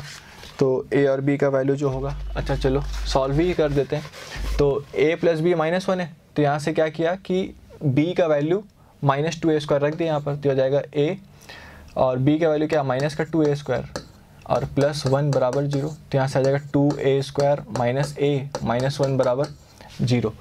तो ये कितना आ जाएगा, a बराबर -b प्लस -√b² माइनस का 4ac यानी कि 8 आ जाएगा अपॉन 2 यानी कि 4 विच इज़ 1 प्लस माइनस 9 का स्क्वायर रूट 3/4। तो हो जाएगा, एक तो 1 आ जाएगा और दूसरा क्या आ जाएगा माइनस का हाफ। अगर a का वैल्यू 1 है तो b का वैल्यू कितना आ जाएगा, इफ़ a का वैल्यू अगर 1 है तो यहाँ से b का वैल्यू कितना आ जाएगा -2 दिख गया। और अगर a का वैल्यू माइनस का हाफ है तो b कितना आ जाएगा, b विल बी a का जगह हाफ रख दो तो हो जाएगा -2 इंटू 1/2 का होल स्क्वायर। तो ये कितना आ जाएगा, ये भी माइनस का हाफ आ जाएगा। पर a और b क्या बोल रखा है, और नॉन जीरो डिस्टिंक्ट रूट अलग अलग है तो ये तो हो ही नहीं सकता। तो इसका मतलब ये वहाँ से a का वैल्यू 1 और b का वैल्यू -2 होगा।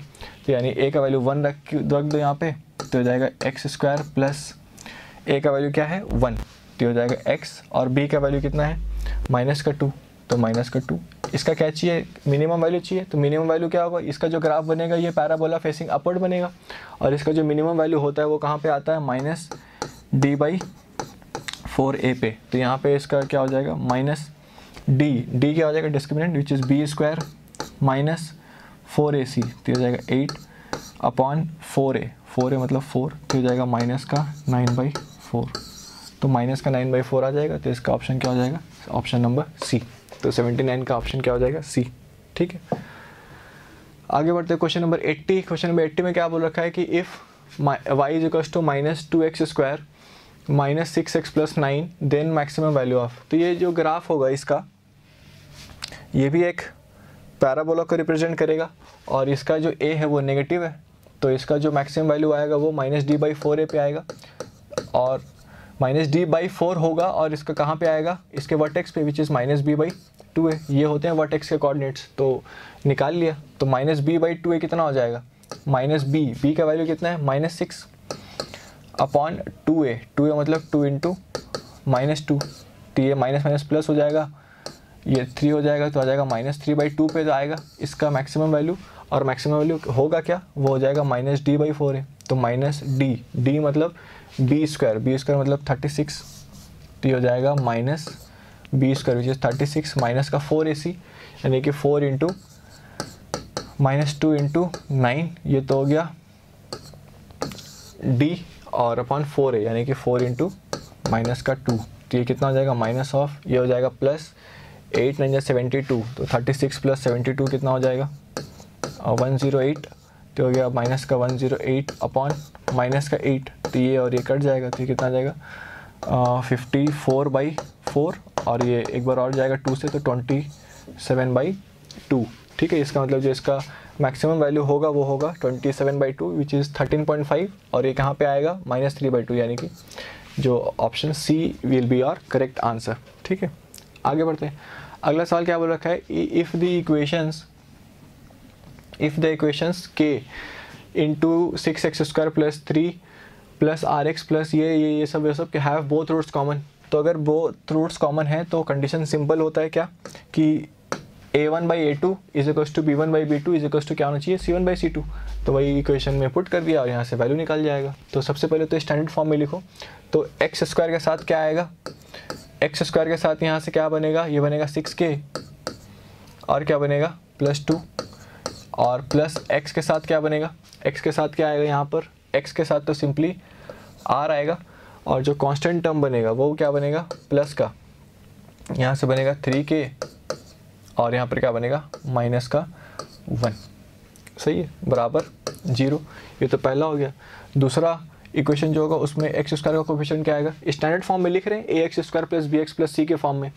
तो यहाँ पर जो x² के साथ जो टर्म आएगा वो आ जाएगा 12k, ठीक है, यहाँ से, और प्लस का 4 और प्लस x के साथ क्या आएगा, x के साथ आएगा p, सिंपली p आएगा, और कांस्टेंट टर्म क्या आ जाएगा, कांस्टेंट टर्म आ जाएगा 6k - 2 = 0। तो इन दोनों इक्वेशंस का दोनों रूट्स कॉमन है, तो यानी कि a1/a2 यानी कि 6k/2 और 12k प्लस का 4 बराबर होना चाहिए b1/b2 यानी कि r/p = 3k - 1 अपॉन 6k - 2। तो अगर तुम इसको देखोगे तो इसका मैंने 2 कॉमन लिया, तो ये बन जाएगा 3k - 1, तो ये बन जाएगा बेसिकली हाफ। तो मेरे को किसका वैल्यू पूछा है, 2r - p का। तो इन दोनों से देख लो, r/p = कितना आ जाएगा, 1/2। तो यहाँ से 2r - p कितना हो जाएगा, 0। तो 2r - p का वैल्यू पूछा था, तो वो कितना आ जाएगा, 0, विच इज़ ऑप्शन नंबर 1। ठीक है, आगे बढ़ते हैं। अगला सवाल क्या है कि if 3x² - 17x + 10 = 0 and x² - 5x + lambda = 0 has a common root. इन दोनों का कॉमन रूट है। ठीक है, तो ये जो इक्वेशन दे रखा है हमें, ये जो इक्वेशन दे रखा है विच इज़ 3x² - 17x + 10 बराबर 0। तो इस इक्वेशन को सॉल्व कर सकते हैं। 10 3 30 हो जाएगा, तो हो जाएगा 3x² - 15 को ब्रेक कर दिया, -15 - 2x + 10 बराबर 0 में। तो यहाँ से कितना आ जाएगा, 3x कॉमन लेंगे तो आ जाएगा x - 5, और -2 कॉमन लेंगे तो x - 5। तो इसको फैक्टराइज कर लेंगे तो आ जाएगा x - 5 × 3x - 2 बराबर 0, ठीक है, ये आ गया। अब इसमें क्या बोला है कि हैज़ ए कॉमन रूट, तो यहाँ से एक रूट कितना आएगा 5, तो अगर मान लिया मैंने कि 5 कॉमन रूट है, तो यहाँ पर अगर 5 कॉमन रूट है तो इस इक्वेशन को भी सेटिस्फाई करेगा। तो यहाँ पे 5 उठा के पटक दिया तो हो जाएगा 25 माइनस 25 प्लस लैम्डा बराबर 0, तो यहाँ से तो लैम्डा का वैल्यू आ जाएगा 0। और अगर x जो कॉमन रूट है वो 2/3 है, इस वाले ब्रैकेट से कितना आ जाएगा 2/3, तो यहाँ से x का वैल्यू अगर 2/3 है तो कॉमन रूट अगर मान लिया मैंने 2/3 है तो सेकंड इक्वेशन में पुट कर दिया तो आ जाएगा 2/3 का होल स्क्वायर माइनस 5 इंटू 2/3, ये 5 है यहाँ पर, minus 5 into 2/3 plus lambda is equal to 0, तो यहाँ से आ जाएगा 4/9 minus 10/3 plus lambda is equal to 0, तो यहाँ से क्या आ गया लैम्डा का वैल्यू कितना आ जाएगा 10/3 माइनस 4/9, तो यहाँ से ये हो जाएगा 26/9, तो लैम्डा का वैल्यू क्या आ रहा है, यहाँ से तो 0 आ रहा था और यहाँ से कितना आ रहा है 26/9, तो दोनों का सम कितना हो जाएगा 26/9, which is option number c. ठीक है, आगे बढ़ते हैं। अगला सवाल है कि if a b p q r non zero real numbers then two equations this, ये जो इक्वेशन दे रखा है, एंड ये जो दूसरा इक्वेशन दे रखा है p squared x square plus 2pqx plus q squared is equal to 0 have. ठीक है, तो देखो इसमें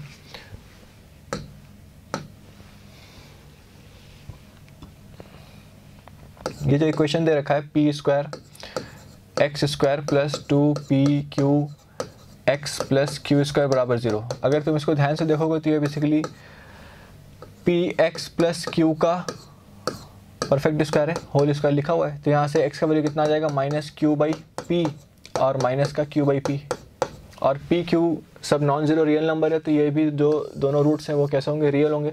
और ये जो पहला वाला इक्वेशन है which is 2a squared x square minus 2ab plus b squared बराबर 0, ये इक्वेशन को अगर तुम सॉल्व करोगे तो x बराबर कितना आएगा minus b plus minus under root b squared which is 4a squared b squared minus का 4ac यानी कि 4ac यानी कि 8a square b square upon 2 है यानी कि 4a स्क्वायर। तो अगर तुम देखो ये जो डिस्क्रिमिनेंट है वो नेगेटिव आ रहा है, माइनस का 4a स्क्वायर बी स्क्वायर आ जाएगा, इसका मतलब इस इक्वेशन के जो रूट्स होंगे वो क्या होंगे इमेजिनरी होंगे। तो अगर एक इक्वेशन के रूट्स अगर रियल हैं और दूसरे इक्वेशन के रूट्स अगर इमेजिनरी है तो वो दोनों इक्वेशन में कोई भी रूट कॉमन नहीं हो सकता, तो इसका आंसर बेसिकली क्या हो जाएगा 83 का 1। ठीक है, अगला सवाल क्या है, if one real root of the quadratic equation 81x squared plus kx plus 256 बराबर 0 is cube of the other root then the value of k। ठीक है, एक रियल रूट दूसरे का क्या है क्यूब है। ठीक है, तो इससे पहले जैसे एक सवाल किया था स्क्वायर वाला वैसे ही होगा ये भी। तो यहाँ पे मान लिया कि अगर इक्वेशन क्या है 81x squared plus kx plus 256 बराबर 0, इसके एक रूट अगर अल्फ़ा है तो दूसरा रूट क्या हो जाएगा अल्फ़ा क्यूब। ठीक है, तो यहाँ पर सम ऑफ द रूट्स क्या हो जाएगा alpha plus alpha cube which is minus k by 81, और जो प्रोडक्ट ऑफ द रूट्स है विच इज़ अल्फ़ा की पावर 4 ये हो जाएगा 256 अपॉन 81, तो ये तो हो जाएगा 4/3 की पावर 4। ओके, तो यहाँ से अल्फ़ा की पावर 4 कितना आ गया 4/3 रेस्ट टू द पावर 4, तो यहाँ से अल्फ़ा कितना आ जाएगा, दो वैल्यू आएगा अल्फ़ा का, एक तो 4/3 और माइनस का 4/3। ठीक है, तो यहाँ से जो सम ऑफ द रूट्स है तो अल्फ़ा का वैल्यू यहाँ पे पुट कर दो, तो अगर मैंने अल्फ़ा का वैल्यू 4/3 पुट किया तो क्या बनेगा अल्फ़ा प्लस अल्फ़ा का क्यूब यानी कि 64/27, और ये किसके बराबर है माइनस k/81, तो यहाँ से कितना आ जाएगा, जब इसको सॉल्व करोगे तो यहाँ से 9 से मल्टीप्लाई कर दो इसको, तो ये हो जाएगा ऊपर 36/27 तो कॉमन आ जाएगा plus 64 is equal to minus k/81, तो ये हो जाएगा 100/27 is equal to minus k/81, तो 27 ये 3 टाइम्स कट जाएगा, तो यहाँ से k का वैल्यू कितना आ जाएगा माइनस का 300, तो तुम्हारा आंसर क्या हो जाएगा 84 का 1 which is minus of 300। Okay, now let's move on to the next question. अगला सवाल है the number of integral values of m for which the quadratic expression 1 + 2m × x squared minus 2 × 1 + 3m × x + 4 × 1 + m is always positive. ठीक है, अगर ये expression हमेशा positive है इसका मतलब इसका जो ग्राफ होगा वो कैसा होगा, हमेशा एक्स एक्सिस के ऊपर होगा। अगर ग्राफ एक्स एक्सिस के ऊपर है इसका मतलब इसका जो लीडिंग कोफिशिएंट है वो पॉजिटिव होना चाहिए। तो यहाँ पर इसका मतलब 1 + 2m ये क्या होना चाहिए, पॉजिटिव होना चाहिए। तो इसका मतलब यहाँ से m क्या होना चाहिए, -1/2 से बड़ा होना चाहिए।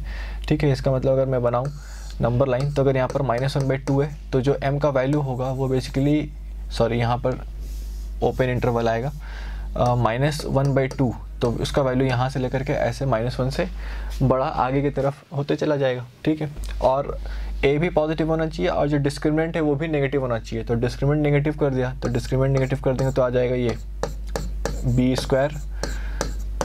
4ac a into c which is 4 into 1 + m, ये क्या होना चाहिए, ये नेगेटिव होना चाहिए। तो यहाँ से जब सॉल्व करेगा तो ये 4 और ये 4 तो कट जाएगा और ये हो जाएगा 1 + 9m² + 6m माइनस ऑफ, इसको जब मल्टीप्लाई करेंगे तो आ जाएगा 4 और यहाँ से आ जाएगा 1 + m + 2m + 2m² which is <0।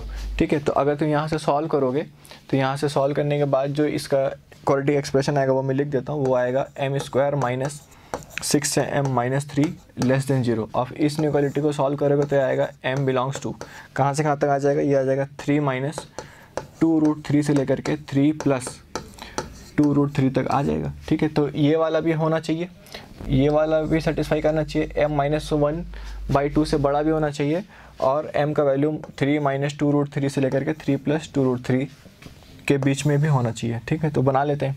ये जो वैल्यू है 3 - 2√3 ये क्या होगा, पॉजिटिव होगा या नेगेटिव होगा, देख लेते हैं। मान लिया ये वैल्यू क्या है, नेगेटिव है, तो 3 - 2√3 ऐसे चेक कर लो। √3 का वैल्यू कितना हो जाएगा, 1.7 समथिंग, तो उसको 2 से मल्टीप्लाई करोगे तो 3.4 समथिंग आ जाएगा। तो ये वाला वैल्यू नेगेटिव है, तो ये वाला वैल्यू तो यहाँ पर 0 के लेफ्ट में आएगा, इस 3 - 2√3 और ये 3 + 2√3 है वो वैल्यू कितने किसके करीब आ जाएगी, 1.73, 3.4, 6.4 समथिंग, यानी कि यहाँ पर अगर 6 है तो ये वाला वैल्यू 6 से जस्ट बड़ा, यानी कि 3 + 2√3 ऐसा आ जाएगा। ठीक है, और ये क्या बोल रखा है, -½ से लेकर के बड़ा, तो -½ से बड़ा यानी कि -½ से लेकर बड़ा, यानी कि -½ नेगेटिव वैल्यू है, -½ से बड़ा यानी कि कुछ इधर से लेकर के इस तरफ आएगा, ऐसे -½ होगा यहाँ पर 0 के लेफ्ट में।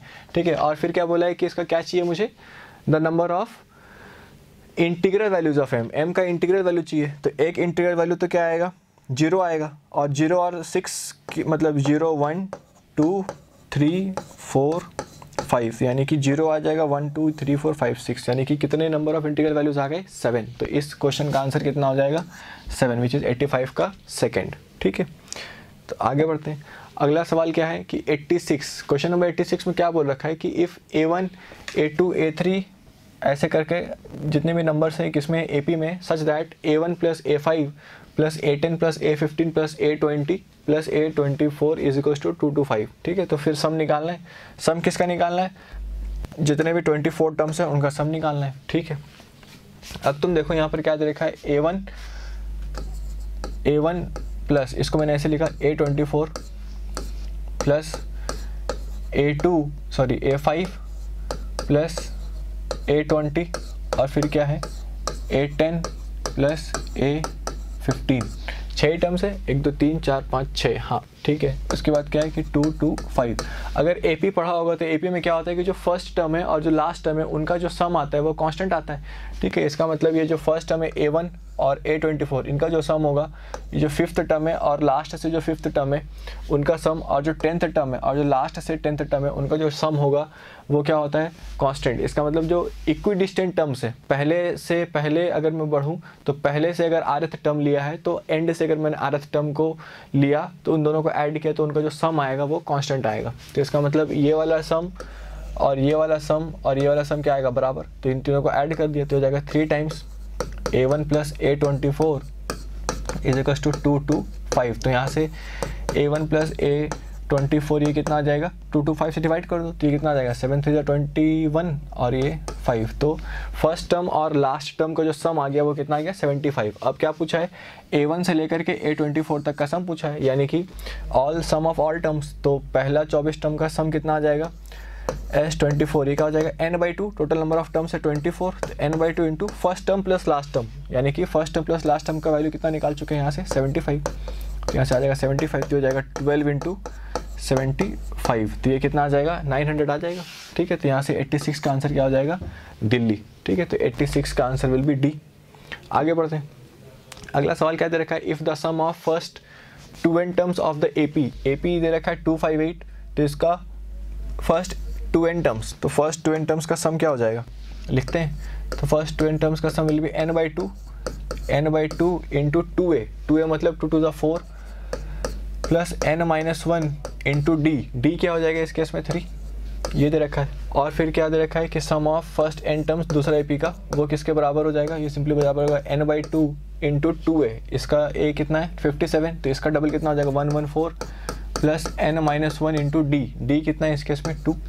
और अब क्या बोल रखा है कि इसका सम और इसका सम दोनों का सम बराबर है, तो दोनों को बराबर कर दिया। तो जब बराबर करोगे तो देखो n से n कटेगा और ये 2 से ये 2 कट जाएगा और ये n से ये n कट जाएगा, तो यहाँ बचेगा 2, अंदर क्या बचेगा इसको 4 प्लस ये जाएगा 6n माइनस का 3 और यहाँ पर क्या बचेगा 114 प्लस का 2n माइनस का 2, तो यहाँ से ये क्या बन जाएगा यहाँ पर राइट हैंड साइड में 2n प्लस 112, यहाँ से 2 कॉमन ले लिया तो ये जाएगा n प्लस 56 और ये वाला जो 2 कॉमन है वो वाले इस 2 को काट दिया, तो यहाँ से कितना बन जाएगी 6n प्लस का 1। ठीक है, तो यहाँ से कितना आ जाएगा 5n बराबर 55, तो यहाँ से n का वैल्यू कितना आ जाएगा 11, तो n का वैल्यू कितना हो गया 11 विच इज़ ऑप्शन सी। ठीक है, आगे बढ़ते हैं, अगला सवाल 88, the sum of integers from 1 to 100 that are divisible by 2 और 5, तो 2 से डिविजिबल होने वाले नंबर पहले लिखे, तो 2 से डिविजिबल होने वाले नंबर क्या हो जाएगा, 2 से डिविजिबल होने वाले जो नंबर हैं वो क्या हो जाएंगे, तो डिविजिबल बाई 2 वो हो जाएंगे 2, 4, 6, 8, ऐसे करते करते कहाँ तक जाएगा 100 तक जाएगा। तो इनका सम कैसे निकाल सकते हैं, ये 2 कॉमन ले लो, 2 कॉमन ले लेंगे तो क्या बनेगा अंदर 1 + 2 + 3 से लेकर 50 तक, तो यानी कि पहले n नेचुरल नंबर्स का सम विच इज़ 50 कितना आ जाएगा इंटू 51/2, तो ये कितना आ जाएगा 50 into 51 which is 2550, I think I am correct कि यह जाएगा 525, हाँ सही है। और फिर क्या अगला क्या है डिविजिबल बाई 5, तो 5 से डिविजिबल होने वाले कौन कौन से नंबर हो जाएंगे, वो जाएंगे 5, फिर आ जाएगा 10, फिर आ जाएगा 15, तो ऐसे करते करते लास्ट में क्या आ जाएगा 100 आ जाएगा। तो ये कितने नंबर है ऑब्वियसली दिख रहा है 5-5 का गैप है, यानी कि 101 से लेकर के 100 में हर 5वां नंबर 5 से डिविजिबल होगा, तो यानी कि 20 नंबर आ जाएंगे ऐसे टोटल 20। तो इनका सम कितना हो जाएगा n/2 into first term plus last term which is 105, तो ये कितना हो जाएगा, ये तो हो जाएगा 10 और यहाँ से आ जाएगा 1050। ठीक है, लेकिन अब इसमें क्या हुआ कि अब तुमसे क्या बोला कि the sum of integers from 1 to 100 that is divisible 2 और 5, 2 से डिविजिबल हो या फिर 5 से डिविजिबल हो। पर अब इसमें अगर मैंने इस 2 नंबर को डायरेक्टली जोड़ दिया तो जो हमारा आंसर है वो गलत आ जाएगा। क्यों? क्योंकि इसमें क्या है कि जैसे जब मैंने 2 से डिविजिबल होने वाले नंबर लिखे हैं तो उसमें क्या आएगा, एक नंबर 10 भी आएगा और 5 से डिविजिबल होने वाले नंबर में भी एक 10 आ रहा है। तो इसका मतलब यहाँ पर जो 10 है, जब मैंने 2 से डिविजिबल होने वाले नंबर लिखे तो 10 आया, उसमें 10 आएगा, और अगर 5 से डिविजिबल होने वाले अगर मैं नंबर लिखूंगा तो उसमें भी 10 आएगा। तो 10 जो है वो दोनों जगह पे काउंट हो गया है, तो उसको हटाना पड़ेगा। तो यानी कि 10 ऐसे एक नंबर नहीं है, ऐसा कौन सा नंबर होगा, 10 होगा, 20 होगा, 30 होगा, और ये 100 तो दिख ही रहा है 2 बार ऐड हो गया है, तो इसको भी हटाना पड़ेगा। तो बेसिकली 5 और 2 का जो LCM होगा वो हटाना पड़ेगा, उसी के मल्टीपल्स को, यानी कि 10, 20, 30 ऐसे लेकर के 100 तक जो नंबर्स का सम है उसको हटाना पड़ेगा। तो ये नंबर का सम कितना हो जाएगा, टोटल कितना नंबर है 10, तो n/2 into first term plus last term यानी कि 110, तो ये कितना आ जाएगा, ये आ जाएगा 550, तो इसको हटाना पड़ेगा। तो इन दोनों को ऐड करो तो ये कितना आ जाएगा 2500, 2600, 3600, और 3600 में से ये 550 को माइनस कर दो तो कितना आ जाएगा, ये 3050 आ जाएगा। तो इसका आंसर कितना हो जाएगा, सी ऑप्शन, थर्ड ऑप्शन। ठीक है, तो 88 का सी आंसर आ जाएगा। अगला सवाल क्या लिख रखा है कि there are n arithmetic means between 3 and 54 such that 8th mean का रेशियो n-2th मीन के रेशियो किसके बराबर है 3:5, ठीक है। तो करते हैं सवाल। मीन जो होता है बेसिकली एरिथमेटिक मीन, जैसे 3 है और इसके बाद मान लिया कितने A1 A2 A3 ऐसे करते करते कहाँ तक गया है 54। तो अगर ये 3 और 54 के बीच में कितने एरिथमेटिक मीन्स है, ये टोटल n एरिथमेटिक मीन्स है, तो यहाँ पर an आ जाएगा। ये n एरिथमेटिक मीन्स है, तो इसका मतलब ये किस में होना चाहिए, ये नंबर्स AP में होने चाहिए, ठीक है। अब यहाँ से हम क्या करेंगे, जो nth टर्म है, सॉरी ये टोटल n टर्म्स है और ये n+1th टर्म और ये n+2th टर्म, तो टोटल कितने टर्म्स है n+2, तो ये तुम्हारा n+2th टर्म होगा, ठीक है। तो यहाँ से कॉमन डिफरेंस निकालेंगे, तो nth टर्म n+2th टर्म है 54, तो हो जाएगा a plus first term is 3 n-1 ऐसे करके, और d कितना हो जाएगा, d तो निकालना ही, ठीक है। तो यहाँ से 3 इधर जाएगा तो हो जाएगा 51/n+1, तो ये हमारा कॉमन डिफरेंस आ गया। और फिर क्या निकालना है, 8th मीन, तो ये पहला मीन है, a1 का वैल्यू क्या होगा, a1 का वैल्यू हो जाएगा a प्लस d, क्योंकि AP में है तो पहला टर्म 3 है, तो उसके अगला वाला क्या होगा, कॉमन डिफरेंस जोड़ देंगे, a2 क्या हो जाएगा, सिमिलरली a प्लस 2d। तो ऐसे करते 8th मीन कितना हो जाएगा, a प्लस 8d, और उसका रेशियो दे रखा है n-2th मीन से, तो n-2 इंटू डी, और इसका रेशियो कितना है 3/5। तो यहाँ से जो d का वैल्यू है वो पुट कर दिया, तो ये कितना हो जाएगा, a का वैल्यू तो फर्स्ट टर्म तो 3 है, तो a का जगह तो 3 रख दिया, तो हो जाएगा a plus n-2 into d, तो ये हो जाएगा 3 + 8, और d का वैल्यू हो जाएगा 51/n+1 और होल डिवाइडेड बाई 3 + n-2, और d का वैल्यू कितना है 51/n+1, और ये किसके बराबर है, ये बराबर है 3/5 के। तो यहाँ से अगर तुम सॉल्व करोगे तो जो n का वैल्यू आएगा वो बेसिकली यहाँ से सिंपली क्या है कि क्रॉस मल्टीप्लाई करेंगे, क्रॉस मल्टीप्लाई करने के बाद यहाँ से जो n का वैल्यू आएगा वो 16 निकल करके आ जाएगा, ठीक है। तो यहाँ पर जो 89 का आंसर हो जाएगा वो कितना हो जाएगा 16, ओके। तो चलो बढ़ते हैं अगले सवाल की ओर। अगला सवाल है, ओके, हमारे पास जो अगला सवाल है वो है if 1, 2, 3 are first terms, 1, 3, 5 are common differences and S1, S2, S3 are sums of n terms of given p APs, then S1 plus S2 plus S3 up till SP, ठीक है। ये सम निकालना है हमें, तो स्टार्ट करते हैं। तो पहले AP के लिए, जैसे पहला AP को मैंने बोल दिया AP1, तो पहले AP के लिए जो S1 होगा सम ऑफ n टर्म्स, तो n टर्म्स है तो n/2 इंटू 2a, पहले AP के लिए फर्स्ट टर्म क्या है 1, तो जाएगा 2 + n-1 into d, common difference कितना हो जाएगा 1, तो यहाँ से कितना आ जाएगा n/2 और ये हो जाएगा n+1, ये आ जाएगा। दूसरा AP के लिए जो S2 होगा वो क्या हो जाएगा, n टर्म्स के लिए निकालें तो n/2 इंटू फर्स्ट 2a मतलब कि 2 इंटू 2 यानी कि 4 + n-1, और कॉमन डिफरेंस कितना है 3 है। तो यहाँ से अगर तुम सॉल्व करोगे तो ये आ जाएगा n/2 और ये आ जाएगा 3n और प्लस का 1। तो ऐसे करते करते अगर मैंने निकालूंगा तो ऐसे करके चलता जाएगा, S3 आएगा, फिर कुछ S5 आएगा, लास्ट में चलते चलते क्या आ जाएगा SP आ जाएगा, कुछ ना कुछ ऐसे करके। अब इन्हीं को सबको मुझे जोड़ना है, तो अगर मैं सबको इनको जोड़ूँ तो यानी कि S1 + S2 + S3 ऐसे करते करते अगर मैंने लास्ट में SP तक जोड़ा तो ये क्या आ जाएगा, देखो n/2 तो सब में कॉमन आएगा, n/2, तो ऐसे करके n/2 को तो कॉमन ले लिया, और अंदर क्या बनेगा, देखो फर्स्ट टर्म में n आ रहा है, फिर 3n आ रहा है, फिर अगले में जो S3 होगा उसमें क्या आ जाएगा, S3 में 5n + 1 टाइप ऐसे आ जाएगा, तो n 3n, तो इसको ऐसे लिखा n + 3n + 5n, ऐसे करते करते p टर्म्स तक आ जाएगा, p टर्म्स, और प्लस हर एक टर्म में फिर क्या बनेगा 1 1 1 ऐसे करके p टर्म्स तक 1 1 1 ऐसे आता जाएगा, तो +1 + 1 + 1 ऐसे करते करते कितने टर्म्स आ जाएंगे, यहाँ पर भी टोटल आ जाएंगे p टर्म्स। तो ऐसे करके p टर्म्स, तो ये सम आ जाएगा। अब यहाँ से हम सॉल्व कैसे करेंगे, देखो यहाँ पे कि इसके बाद क्या लिखा है, इसको लिखा n/2 और n/2 अंदर फिर क्या आ गया, इनमें से क्या ले लिया, n कॉमन ले लिया, तो n कॉमन लोगे तो क्या बनेगा अंदर 1 + 3 + 5 यानी कि पहला ऑड नेचुरल नंबर का सम कितना है, यहाँ पर n की जगह बेसिकली p टर्म्स है, तो ये सम कितना हो जाएगा p² हो जाएगा सिंपली, और प्लस यहाँ पर 1 1 1 कितनी बार आ रहा है p बार, तो इसका सम कितना हो जाएगा p, तो यहाँ से क्या आ गया n/2 और यहाँ पर बन जाएगा n p squared plus p, तो यहाँ से अगर p कॉमन ले ले तो आ जाएगा एन पी बाई 2 और यहाँ पे आ जाएगा एन पी प्लस 1, तो ये आंसर आ जाएगा n p into n p plus 1 by 2, यानी कि कौन सा ऑप्शन है, ऑप्शन 1, तो 90 का आ जाएगा 1। ठीक है, आगे बढ़ते हैं। अगला सवाल है कि let t r and s r be the rth term and sum up to rth term of a series respectively if for an odd number n, Sn बराबर n and Tn is equals to Tn minus 1 upon n square then Tm, m being even। ठीक है, तो start करते हैं। इसमें क्या है कि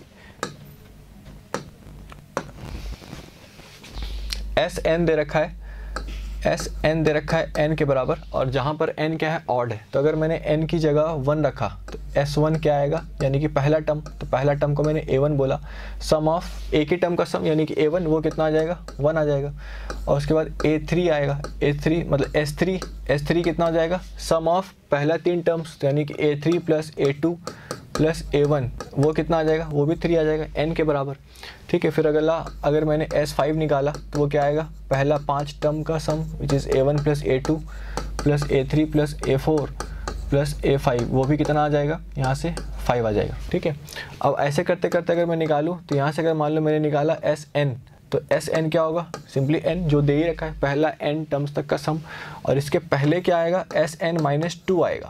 ठीक है, तो विच is A1 plus A2 plus ऐसे करते करते प्लस An माइनस 2 तक का सम, जो कि क्या होगा n माइनस 2, और ये n किसके बराबर आ जाएगा, A1 plus A2 plus A3 ऐसे करते करते अप टिल An। ठीक है, अब तुम देखो कि अगर मैंने S3 माइनस S2 निकाला तो यहाँ से S3 माइनस S1, तो ये कितना आ जाएगा, हमारे पास 2 आ जाएगा। अगर मैंने S5 माइनस S3 निकाला, S5 माइनस S3, तो ये भी कितना आ जाएगा, 2 आ जाएगा। और यहाँ से अगर मैंने Sn माइनस 2 निकालूंगा तो ये कितना आ जाएगा, कि यहाँ से तो जो n टर्म्स है और यहाँ पर कितने टर्म्स है, A1 प्लस A2 से लेकर के n माइनस 2 टर्म्स है, तो अगर मैंने Sn में से Sn माइनस 2 घटा दिया तो मेरे पास क्या बचेगा, मेरे पास बचेगा An माइनस 1 प्लस An बचेगा, और उसका वैल्यू भी कितना आ जाएगा, 2। सही है, तो यहाँ से अगर यहाँ से देखो An minus 1 plus An is equal to 2 आ गया, तो n क्या है यहाँ पे दे रखा, ऑड है, तो अगर n ऑड है तो n माइनस 1 क्या होगा, इवन, तो n माइनस 1 अगर इवन है तो उसको मैंने m बोल दिया, तो ये क्या है, इवन। ठीक है, अगर इवन है तो ये क्या बन जाएगा, am प्लस, और n का वैल्यू यहाँ से क्या आ जाएगा, m प्लस 1, तो m प्लस 1 क्या आ गया यहाँ से मेरे पास 2। अब m इवन है और am मेरे को चाहिए, और अगर m इवन है तो m प्लस 1 क्या होगा, ऑड होगा, तो ऑड के लिए यहाँ पर एक रिलेशन दे रखा है, तो इसको यूज़ करेंगे, तो यहाँ जाएगा am प्लस, अगर ऑड है तो क्या लिखते हैं, लिखेंगे a, इसमें से एक घटाते हैं, यहाँ पर अगर n ऑड है तो क्या होगा, Tn माइनस 1, जो लोअर सबस्क्रिप्ट है उसमें से 1 एक घटेगा, तो यहाँ से भी एक घटा दिया, और अपॉन क्या होगा, जो भी लोअर सबस्क्रिप्ट है उसका स्क्वायर आ जाएगा डिनोमिनेटर में, यानी कि m प्लस 1 का होल स्क्वायर बराबर 2। तो यहाँ से क्या आ जाएगा मेरे पास, यहाँ से आ जाएगा am प्लस am अपॉन ये आ जाएगा m प्लस 1 का होल स्क्वायर बराबर 2। तो यहाँ से सॉल्व करके देख लो, am कॉमन ले लो, तो am अगर मैं कॉमन लूँगा तो यहाँ से आ जाएगा 1 प्लस 1 अपॉन m प्लस 1 का whole squared is equal to 2। तो यहाँ से जब सॉल्व करोगे तो am आ जाएगा तुम्हारे पास डी ऑप्शन, विच इज़ 91 का डी। ठीक है, अगला सवाल क्या बोल रहा है कि if 1 square plus 2 square plus 3 square ऐसे करते करते 2003 का स्क्वायर ये दे रखा है वैल्यू 2003 इंटू 4007 इंटू 334, एंड ये दे रखा है कि 1 into 203 plus 2 into 2002 plus 3 into इसका वैल्यू दे रखा है 2003 सॉरी 334 और इंटू एक्स, तो यहाँ पे एक्स का वैल्यू निकालना है। ठीक है, तो निकालते हैं वैल्यू, तो स्टार्ट किया। तो यहाँ पे देखो क्या दे रखा है कि ये जो एक्सप्रेशन दे रखा है मेरे पास, इक्वेशन दे रखा है 1 into 2003 plus 2 into 2002 plus 3 into 2001, ऐसे करते करते कहाँ तक गया है 2003 इंटू 1, इसका तो rth term is equals to क्या है 2003 इंटू 334x। इसका तो पहले rth टर्म लिखा, rth टर्म लिखा तो कैसे लिखा, देखो हर एक टर्म में क्या यहाँ पर 1 आ रहा है, 2 आ रहा है, फिर 3 आ रहा है, तो rth टर्म में यहाँ पर एक r आएगा, ठीक है। और अगर तुम देखो तो हर एक टर्म में दोनों टर्म्स का सम कितना है 2004, तो अगर पहला टर्म r है तो दूसरा टर्म क्या होना चाहिए 2004 माइनस r, तो इन दोनों टर्म्स का सम कितना आ जाएगा 2004। और ये r का वैल्यू कहाँ से कहाँ तक जाएगा, 1 से लेकर के, देख लो यहाँ पे 1 2 3 से लेकर के कहाँ तक जा रहा है 2003 तक, तो यहाँ पे 2003 आ जाएगा। तो अगर मैं इसको सॉल्व करूँ तो ये कितना आएगा, ये आ जाएगा, ये अंदर मल्टीप्लाई होगा तो 2004 इंटू r आएगा, तो 2004 तो क्या है कांस्टेंट है, तो उसको बाहर ले लिया, तो ये आ जाएगा 2004 और अंदर क्या आएगा sigma r is equal to 1 से लेकर के 2003 और ये आ जाएगा r माइनस ये r इससे मल्टीप्लाई होगा तो r स्क्वायर आएगा, तो हो जाएगा sigma r is equal to 1 से लेकर के 2003 और ये कितना आ जाएगा r स्क्वायर। तो यहाँ से ये आ जाएगा 2004 और ये बेसिकली क्या है, r की जगह एक बार 1 रखो, फिर r की जगह 2 रखो, फिर r की जगह 3 रखो, तो ऐसे करते करते कहाँ तक रखेंगे r का वैल्यू 2003 तक, जो कि पहला नेचुरल नंबर का सम, पहला 2003 नेचुरल नंबर का सम, तो आ जाएगा 2003 इंटू 2004 होल डिवाइडेड बाई 2, ये आ जाएगा।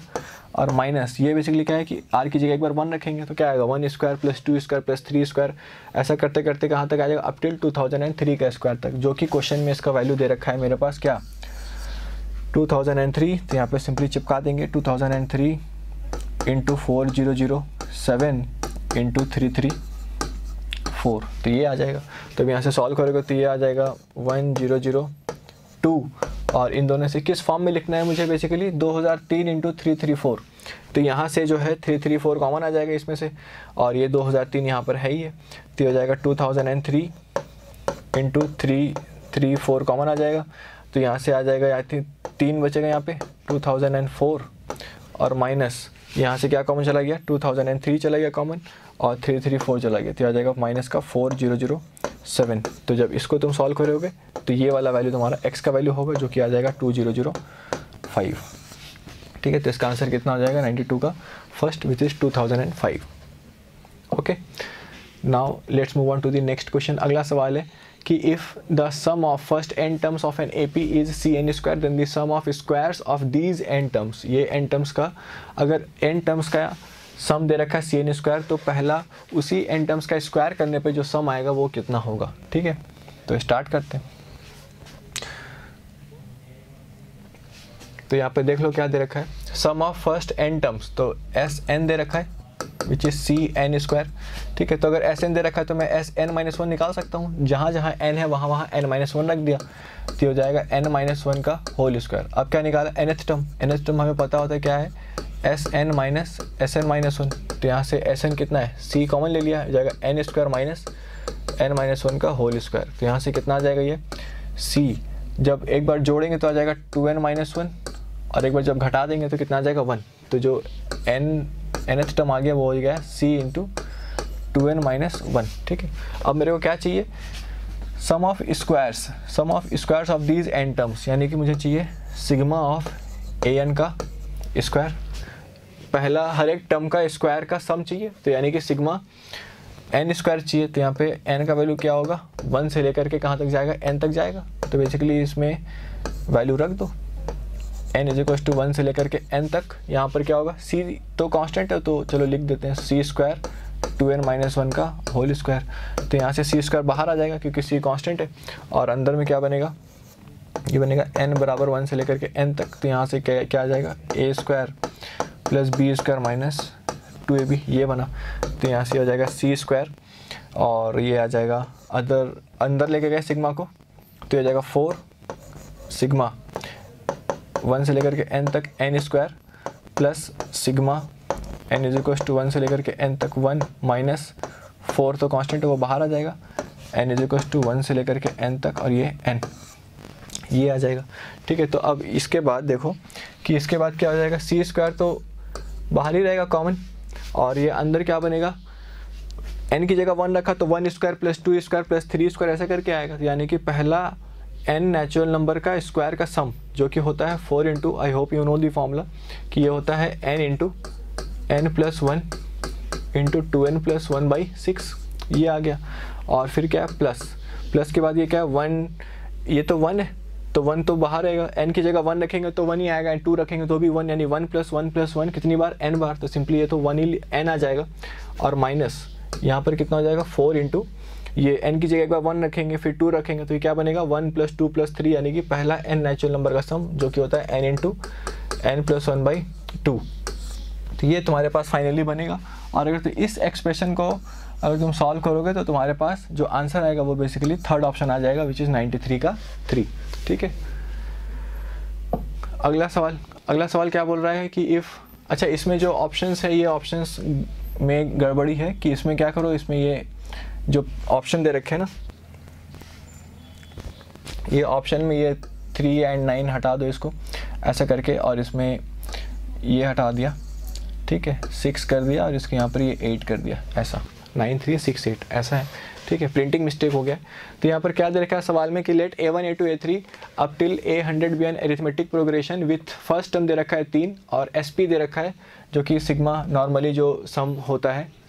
ठीक है, और फिर क्या बोल रखा है for any integer n with n 1 से लेकर के 20 लेट m बराबर 5n if SM upon Sn does not depend on n then A2 is. ठीक है, तो यहाँ पर क्या किया कि जो SM है वो लिखा, SM अपॉन Sn लिखा, सम ऑफ n टर्म्स क्या हो जाएगा n/2 into 2a, first term दे रखा है 3 तो 2a कितना हो जाएगा 6 plus m-1 into d divided by Sn क्या हो जाएगा n/2 into 2a plus n-1 into d, ये आ जाएगा। ठीक है, अब देखो ये 2 से ये 2 कटेगा, m बराबर 5n दे रखा है तो m की जगह 5n रख दिया तो n और n कट जाएगा, यहाँ पे बचेगा 5, यहाँ पर आ जाएगा ब्रैकेट ओपन करने का 6 माइनस d प्लस m की जगह रख दिया 5n d। ठीक है, ये तो ऊपर वाला आ गया, नीचे क्या आ जाएगा, नीचे आ जाएगा 6 माइनस का d प्लस का n इंटू डी। अब ये जो आया हमारे पास ये क्या बोल रखा है कि ये SM upon Sn does not depend on n, यानी कि n के ऊपर डिपेंड नहीं कर रहा।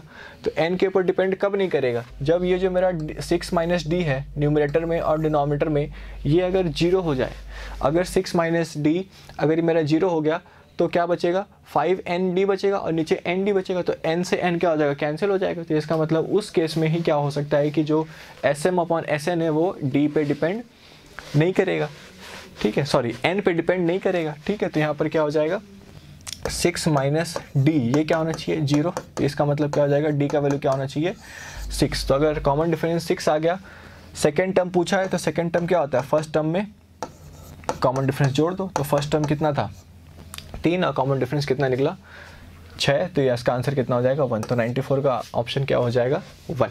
ठीक है, ओके, तो now let's move on to the next question. तो अगला सवाल है हमारे पास ये, a pack contains n card numbered from 1 to n full stop, 2 consecutive numbered cards are removed from the pack and the sum of the numbers on the remaining cards is 1 2 2 4 if the smaller of the numbers on the removed card is k then k minus 20 is।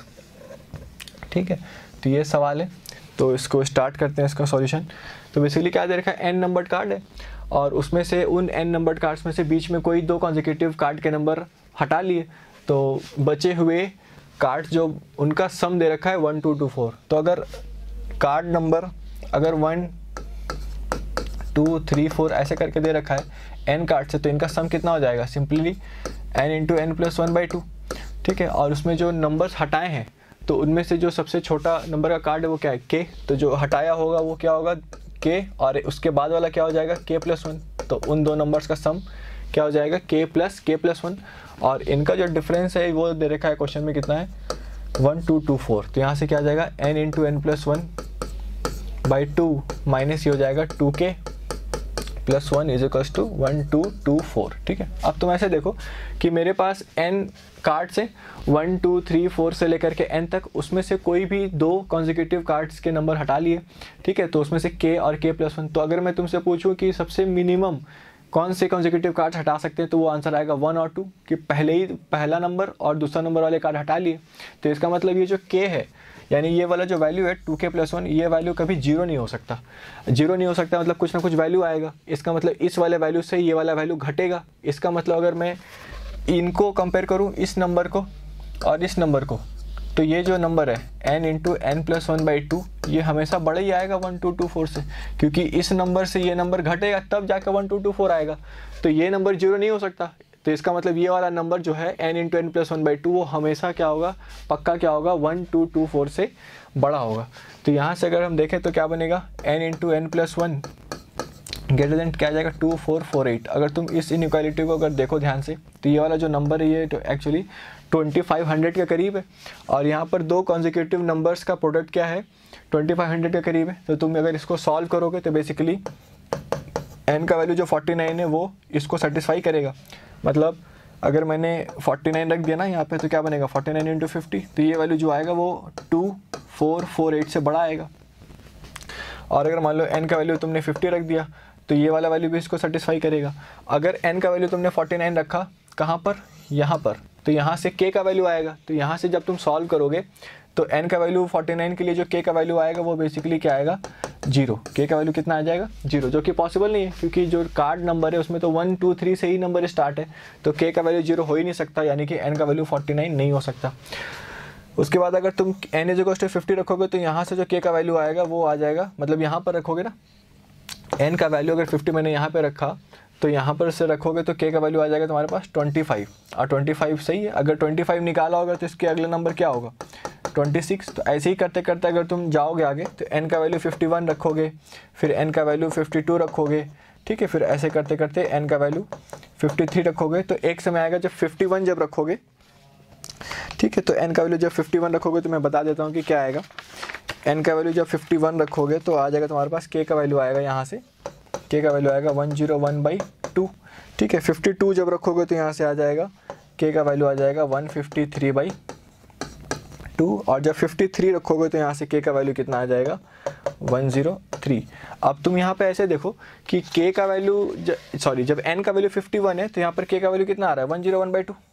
तो ये जो हो ही नहीं सकता क्योंकि k क्या है, एक नंबर्ड कार्ड है, तो या तो वो नेचुरल नंबर होगा। तो यहाँ से जो 101/2 आ रहा है वो तो गलत है, ये तो नेचुरल नंबर नहीं है। सिमिलरली k का वैल्यू यहाँ पर 153/2 आ रहा है, ये भी नेचुरल नंबर नहीं है, ये भी हटाओ।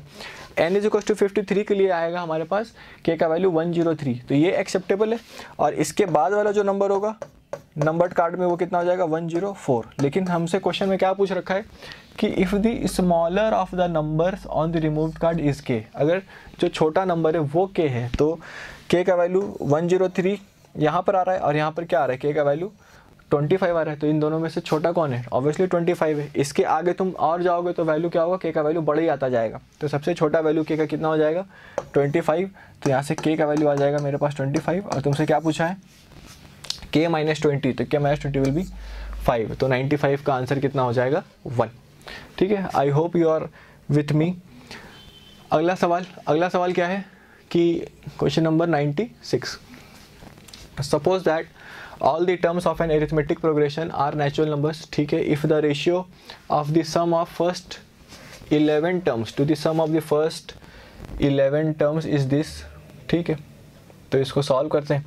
तो क्या बोल रखा है यहाँ पे कि ratio of the sum of first 7 terms यानी कि S7 अपॉन क्या दे रखा है फर्स्ट 11 टर्म्स यानी कि S11, इसका रेशियो कितना है 6/11, ठीक है। अच्छा, तो अगर S7 क्या हो जाएगा n/2 इंटू फर्स्ट टर्म मान लिया a है और n-1 और कॉमन डिफरेंस d मान लिया, तो ये आ जाएगा, और ये आ जाएगा 11/2 और ये आ जाएगा 2a, n/2 इंटू 2a होता है ना, तो यहाँ पर आ जाएगा 2a आ जाएगा सम, ठीक है। और यहाँ पर आ जाएगा n/2 into 2a plus n-1 into d, ये हो गया कितना 6/11। तो ये 2 से ये 2 कट जाएगा, ये 11 से ये 11 कट जाएगा, क्रॉस मल्टीप्लाई कर दिया तो ये आ जाएगा। पहले तो ये यहाँ से 2 कॉमन लिया, यहाँ से भी 2 कॉमन लिया, तो ये हो जाएगा 7 इंटू a प्लस 3d, और ये अपन आ जाएगा a प्लस 5d। ऊपर नीचे 2 लेकर कॉमन काट दिया, ये 6 आ जाएगा। अब क्रॉस मल्टीप्लाई किया तो हो जाएगा 7a प्लस 21d, और यहाँ जाएगा 6a प्लस 30d। तो यहाँ से कितना आ जाएगा a बराबर, तो यहाँ से a बराबर कितना आ जाएगा मेरे पास, ये आ जाएगा 21d। तो यहाँ से आ जाएगा a बराबर 9d, ठीक है। तो a बराबर 9d आ गया। फिर क्या बोला है कि and the 7th term lies between 130 and 140। तो 7th टर्म होगा क्या, 7th टर्म होगा a प्लस 6d। ये किसके किसके बीच में लाइक कर रहा है 140 और 130 के बीच में। तो a का वैल्यू कितना है 9d, तो यहाँ पर रख दिया, तो हो जाएगा 15d less than 140 less than 130। पूरे इक्वेशन को 5 से डिवाइड कर दिया तो आ जाएगा 3d लेस देन कितना आ जाएगा 28, और ये कितना आ जाएगा 26। हाँ, तो अब देखो यहाँ पे जो 3d 28 से तो कम है पर 26 से बड़ा है। अब क्या बोल रखा है कि all the terms are natural numbers. अगर सारे टर्म्स नेचुरल नंबर्स है तो उनका जो कॉमन डिफरेंस होगा वो भी नेचुरल नंबर आएगा। सही है, तो इसका मतलब यहाँ पे जो d का वैल्यू होगा 26 और 28 के बीच में कौन सा नेचुरल नंबर लाई करेगा, तो जो 3d होगा वो भी नेचुरल नंबर होगा। तो यहाँ से 3d अगर नेचुरल नंबर है तो d का वैल्यू क्या आ जाएगा यहाँ से 9 3 से क्या होगा 27। तो यहाँ पे जो कॉमन डिफरेंस होगा वो क्या हो जाएगा क्वेश्चन में 9। तो 96 का आंसर कितना हो जाएगा 9। ओके सो अगला सवाल है 97 question. A man saves 200 rupees in each of the first 3 months of his service. In each of the subsequent months his saving increases by ₹40 more than the saving of immediately previous month. His total saving from the start of the service will be इतना after। ठीक है, तो time निकालना है basically कि कितने समय बाद उसका जो सेविंग है वो इतना हो जाएगा। तो इसको करने के लिए तो पहला 3 महीने के लिए तो वो 200 रुपये ही बचाता है, तो यानी कि 200 + 200 + 200, ये तो पहला 3 महीने का सेविंग हुआ। फिर इसके बाद वाले महीनों में क्या होगी 40 रुपीज़ करके बढ़ता है, तो अगला हो जाएगा 240, फिर 40 इंक्रीज़ होगा तो आएगा 280, ऐसे करके जो है सेविंग्स इंक्रीज़ होता है। अब देखो अगर मैं यहाँ से, ठीक है, यहाँ से अगर मैं देखूँ तो यहाँ से आगे जो सीरीज़ बन रही है वो क्या है AP है। इन दोनों को अगर मैं छोड़ दूँ तो, क्योंकि यहाँ पे पहला 3 टर्म तो क्या है 200 करके ही है, लेकिन थर्ड टर्म से जो सीरीज़ बनेगा वो बनेगा AP। तो मैंने क्या किया कि इसके आगे आगे जो AP बन रहा है उसका सम निकाल लिया। तो यहाँ पर नंबर ऑफ़ टर्म्स तो मुझे पता ही नहीं है, तो नंबर ऑफ़ टर्म्स को n मान लिया। तो सम कितना हो जाएगा, अच्छा सम टोटल दे रखा है कितना जो सेविंग होता है इसका 11040, कब सब मिला करके। लेकिन मैं तो पहला 2 टर्म को छोड़ करके AP लिख रहा हूँ ना, ये AP जो है वो पहला 2 टर्म को छोड़ करके जो सम हो जाएगा वो कितना हो जाएगा 11040। तो टोटल है कि पहला 200, दूसरा भी 200 और तीसरा फिर 200 जो सेविंग होता है उसका। तो पहला 2 टर्म को हटा दिया, तो यहाँ से पहला 2 टर्म को हटा देंगे तो कितना आ जाएगा 400 को हटा दो तो हो जाएगा 40। यहाँ से कितना आ जाएगा 6 और 10640। तो यहाँ से लेकर के यहाँ तक का जो सम है वो बेसिकली कितना है 10640। तो यहाँ से सम लिख लिया, सम आ जाएगा 10640। नंबर ऑफ टर्म्स पता नहीं है तो आ जाएगा n/2, 2a मतलब 400 + n-1 × d। कॉमन डिफरेंस कितना हो जाएगा 40। तो यहाँ से क्या किया कि ये 0 और ये 0 और ये 0 को काट दिया, तो ये कितना आ जाएगा, ये वाला यहाँ से 2 कॉमन ले लिया, यहाँ 2 बचेगा, यहाँ से भी 2 कॉमन ले लिया तो यहाँ 20 बचेगा, ये 2 को काट दिया तो हो जाएगा 1064 बराबर ये n आ जाएगा, अंदर क्या आ जाएगा 20 प्लस यहाँ बचेगा 2n-2, 2n-2। तो ये कितना आ जाएगा यहाँ से 1064 = n, और यहाँ पर बचेगा 2n + 18। तो यहाँ से 2 कॉमन ले लिया और 2 से डिवाइड कर दिया तो हो जाएगा 5, 32 = n × n + 9, यही आ जाएगा। ठीक है, तो ये आ गया। हाँ, अब यहाँ से ये जो क्वाड्रेटिक इक्वेशन बना n² + 9n माइनस का 532, इसको जब तुम सॉल्व करोगे तो यहाँ से n का वैल्यू कितना आ जाएगा 19 आ जाएगा। n का वैल्यू 19 आ गया, इसका मतलब 19 मंथ्स के बाद उसका जो टोटल सेविंग होगा वो 11040 नहीं होगा। यहाँ से जो n आया वो तो इतने टर्म्स के लिए, यहाँ तक का कितने टर्म्स है 19, यानी कि 19 मंथ्स, और बाकी ये 2 टर्म्स भी तो आएंगे, यानी कि ये 2 महीना भी ऐड होगा, तो यानी कि टोटल कितने मंथ्स हो जाएंगे 21। 19 + 2, 19 तो यहाँ तक हो गए। अब पहले 2 मंथ में जो 200 रुपये की उसकी सेविंग हुई थी, तो टोटल सेविंग जो होगी वो 21 मंथ्स में इतनी हो जाएगी 11,040। तो इस क्वेश्चन का आंसर कितना हो जाएगा 21 मंथ्स। ठीक है, आगे बढ़ते हैं। Question number 98। क्वेश्चन नंबर 98 में क्या बोल रखा है कि if for a positive integer n the quadratic equation x × x + 1 + x + 1 × x + 2 + x + 2 × x + 3 ऐसा करके दे रखा है, और = क्या 10n has 2 consecutive integral solutions. ठीक है, तो इसके 2 कॉन्जिक्यूटिव इंटीग्रल सॉल्यूशंस हैं, तो फिर बताओ n का वैल्यू क्या होगा। ठीक है, तो स्टार्ट करते हैं। तो यहाँ पर जो लेफ्ट हैंड साइड में जो एक्सप्रेशन लिख रखा है उसको मैंने rth टर्म में लिखा। तो rth टर्म में जो सेकेंड टर्म है विच इज़ x+1 x+2 फिर जा करके उसमें rth टर्म को मैंने क्या मान लिया x+r। r का वैल्यू 1 2 3 से जा रहा है, और जो पहले वाला x+1 के पहले वाला जो टर्म है उसमें एक कम है तो हो जाएगा x+r -1।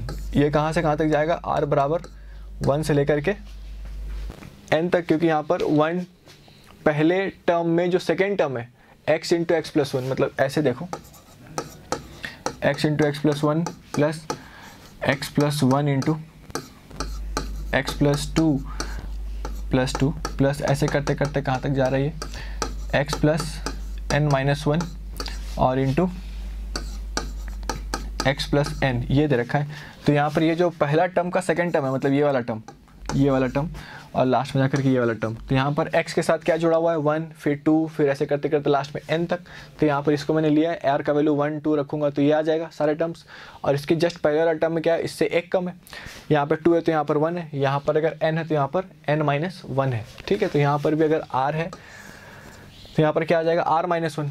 अब इन दोनों को मल्टीप्लाई कर दिया, तो मल्टीप्लाई करेंगे तो क्या आएगा सिग्मा r = 1 से लेकर के n तक, ये हो जाएगा x इंटू x² प्लस क्या आएगा rx और प्लस आ जाएगा rx प्लस r² और -x -r। ठीक है, तो यहाँ से ये कितना आ जाएगा, ये आ जाएगा सिग्मा r = 1 से लेकर के n तक, ये हो गया x² प्लस rx कितना हो जाएगा 2rx और ये वाला -x, तो चलो 2r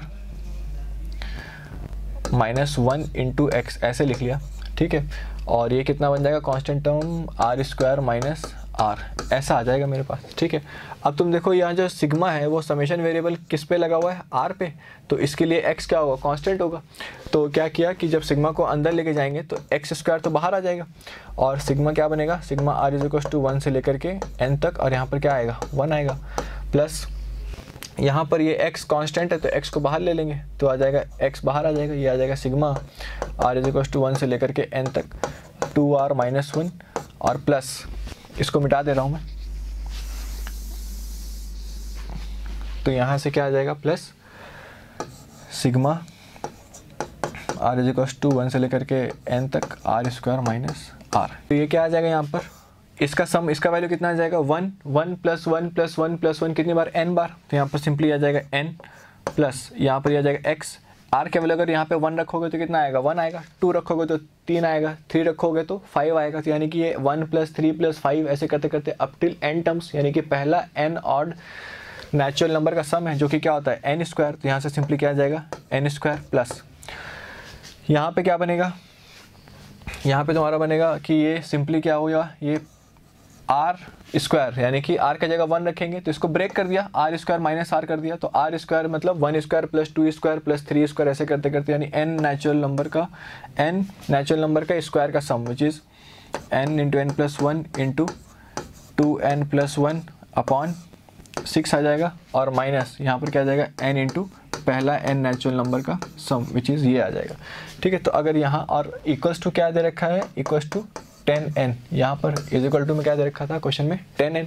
तो अब यहाँ से अगर तुम सॉल्व करोगे तो यहाँ पे देखो x² यहाँ पर है, यहाँ पर x का टर्म है और ये वाला पूरा टर्म क्या हो जाएगा कांस्टेंट टर्म हो जाएगा। यहाँ से क्या बनेगा, x में एक क्वाड्रेटिक बनेगा, वो क्वाड्रेटिक को जब तुम सॉल्व करोगे तो वो क्वाड्रेटिक मैं लिख देता हूँ, वो क्वाड्रेटिक बनेगा x² plus nx, x² plus nx plus n² -31 upon 3 = 0। ये बन जाएगा तुम्हारा क्वाड्रेटिक बन जाएगा। अगर तुम इसको सॉल्व करोगे तो यहाँ पे क्वाड्रेटिक क्या बनेगा, x² plus nx plus n² -31 upon 3 = 0। अब देखो यहाँ पे जो इस इक्वेशन का जो सॉल्यूशन है वो क्वेश्चन में क्या बोल रखा है कि हैज़ 2 कॉन्जिक्यूटिव इंटीग्रल सॉल्यूशन। ठीक है, तो पहले मैंने यहाँ से x का वैल्यू निकाला, अगर इसका इंटीग्रल सॉल्यूशन है तो यहाँ पर अगर मैं लिखूँ x का वैल्यू लिखूँगा तो क्या आ जाएगा माइनस का b, यानी कि minus n plus minus √b², b² मतलब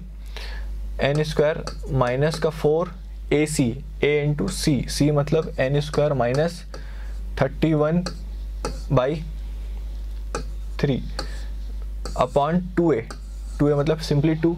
तो ये जो x है इसका जो इंटीग्रल सॉल्यूशन दे रखा है, ठीक है, इसका इंटीग्रल सॉल्यूशन है, इसका मतलब जो कॉन्जिक्यूटिव इंटीग्रल सॉल्यूशन है, इसका मतलब जो रूट्स के बीच का जो डिफरेंस है वो क्या होना चाहिए, 1 होना चाहिए। तो रूट्स के बीच का डिफरेंस अगर 1 है तो डिफरेंस ऑफ रूट्स क्या होता है, root D by A.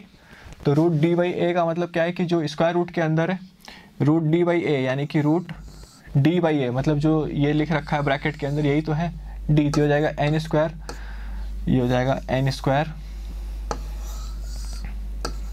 Square minus 4 into N square minus 31/3 root D by A का वैल्यू तो ये है 1 है, तो यहाँ पर रूट डी का वैल्यू क्या होना चाहिए 1। इसका मतलब जो इसको स्क्वायर कर दो ये हो जाएगा N square minus 4 into N square minus 31/3 is equal to कितना आ जाएगा ये 1। एलसीएम ले लिया तो हो जाएगा 3n square minus 4n square plus ये कितना हो जाएगा 124 और नीचे 3 आएगा वो यहाँ पे मल्टीप्लाई होकर क्या बन जाएगा 3, तो ये हो जाएगा माइनस का n स्क्वायर और ये 124 उधर जाएगा तो कितना हो जाएगा माइनस का 121, यानी n स्क्वायर बराबर कितना आ गया 121। तो यहाँ से n का वैल्यू कितना आ जाएगा 11 या फिर -11।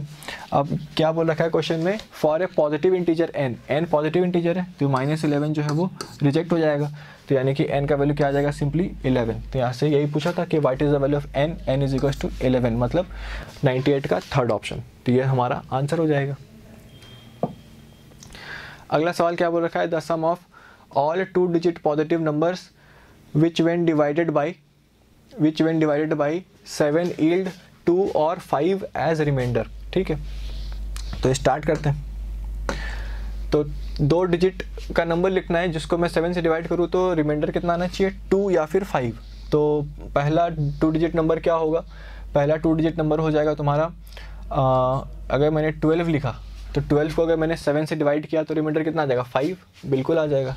तो यानी कि यहाँ पे रिमाइंडर कितना आ रहा है इसमें 5।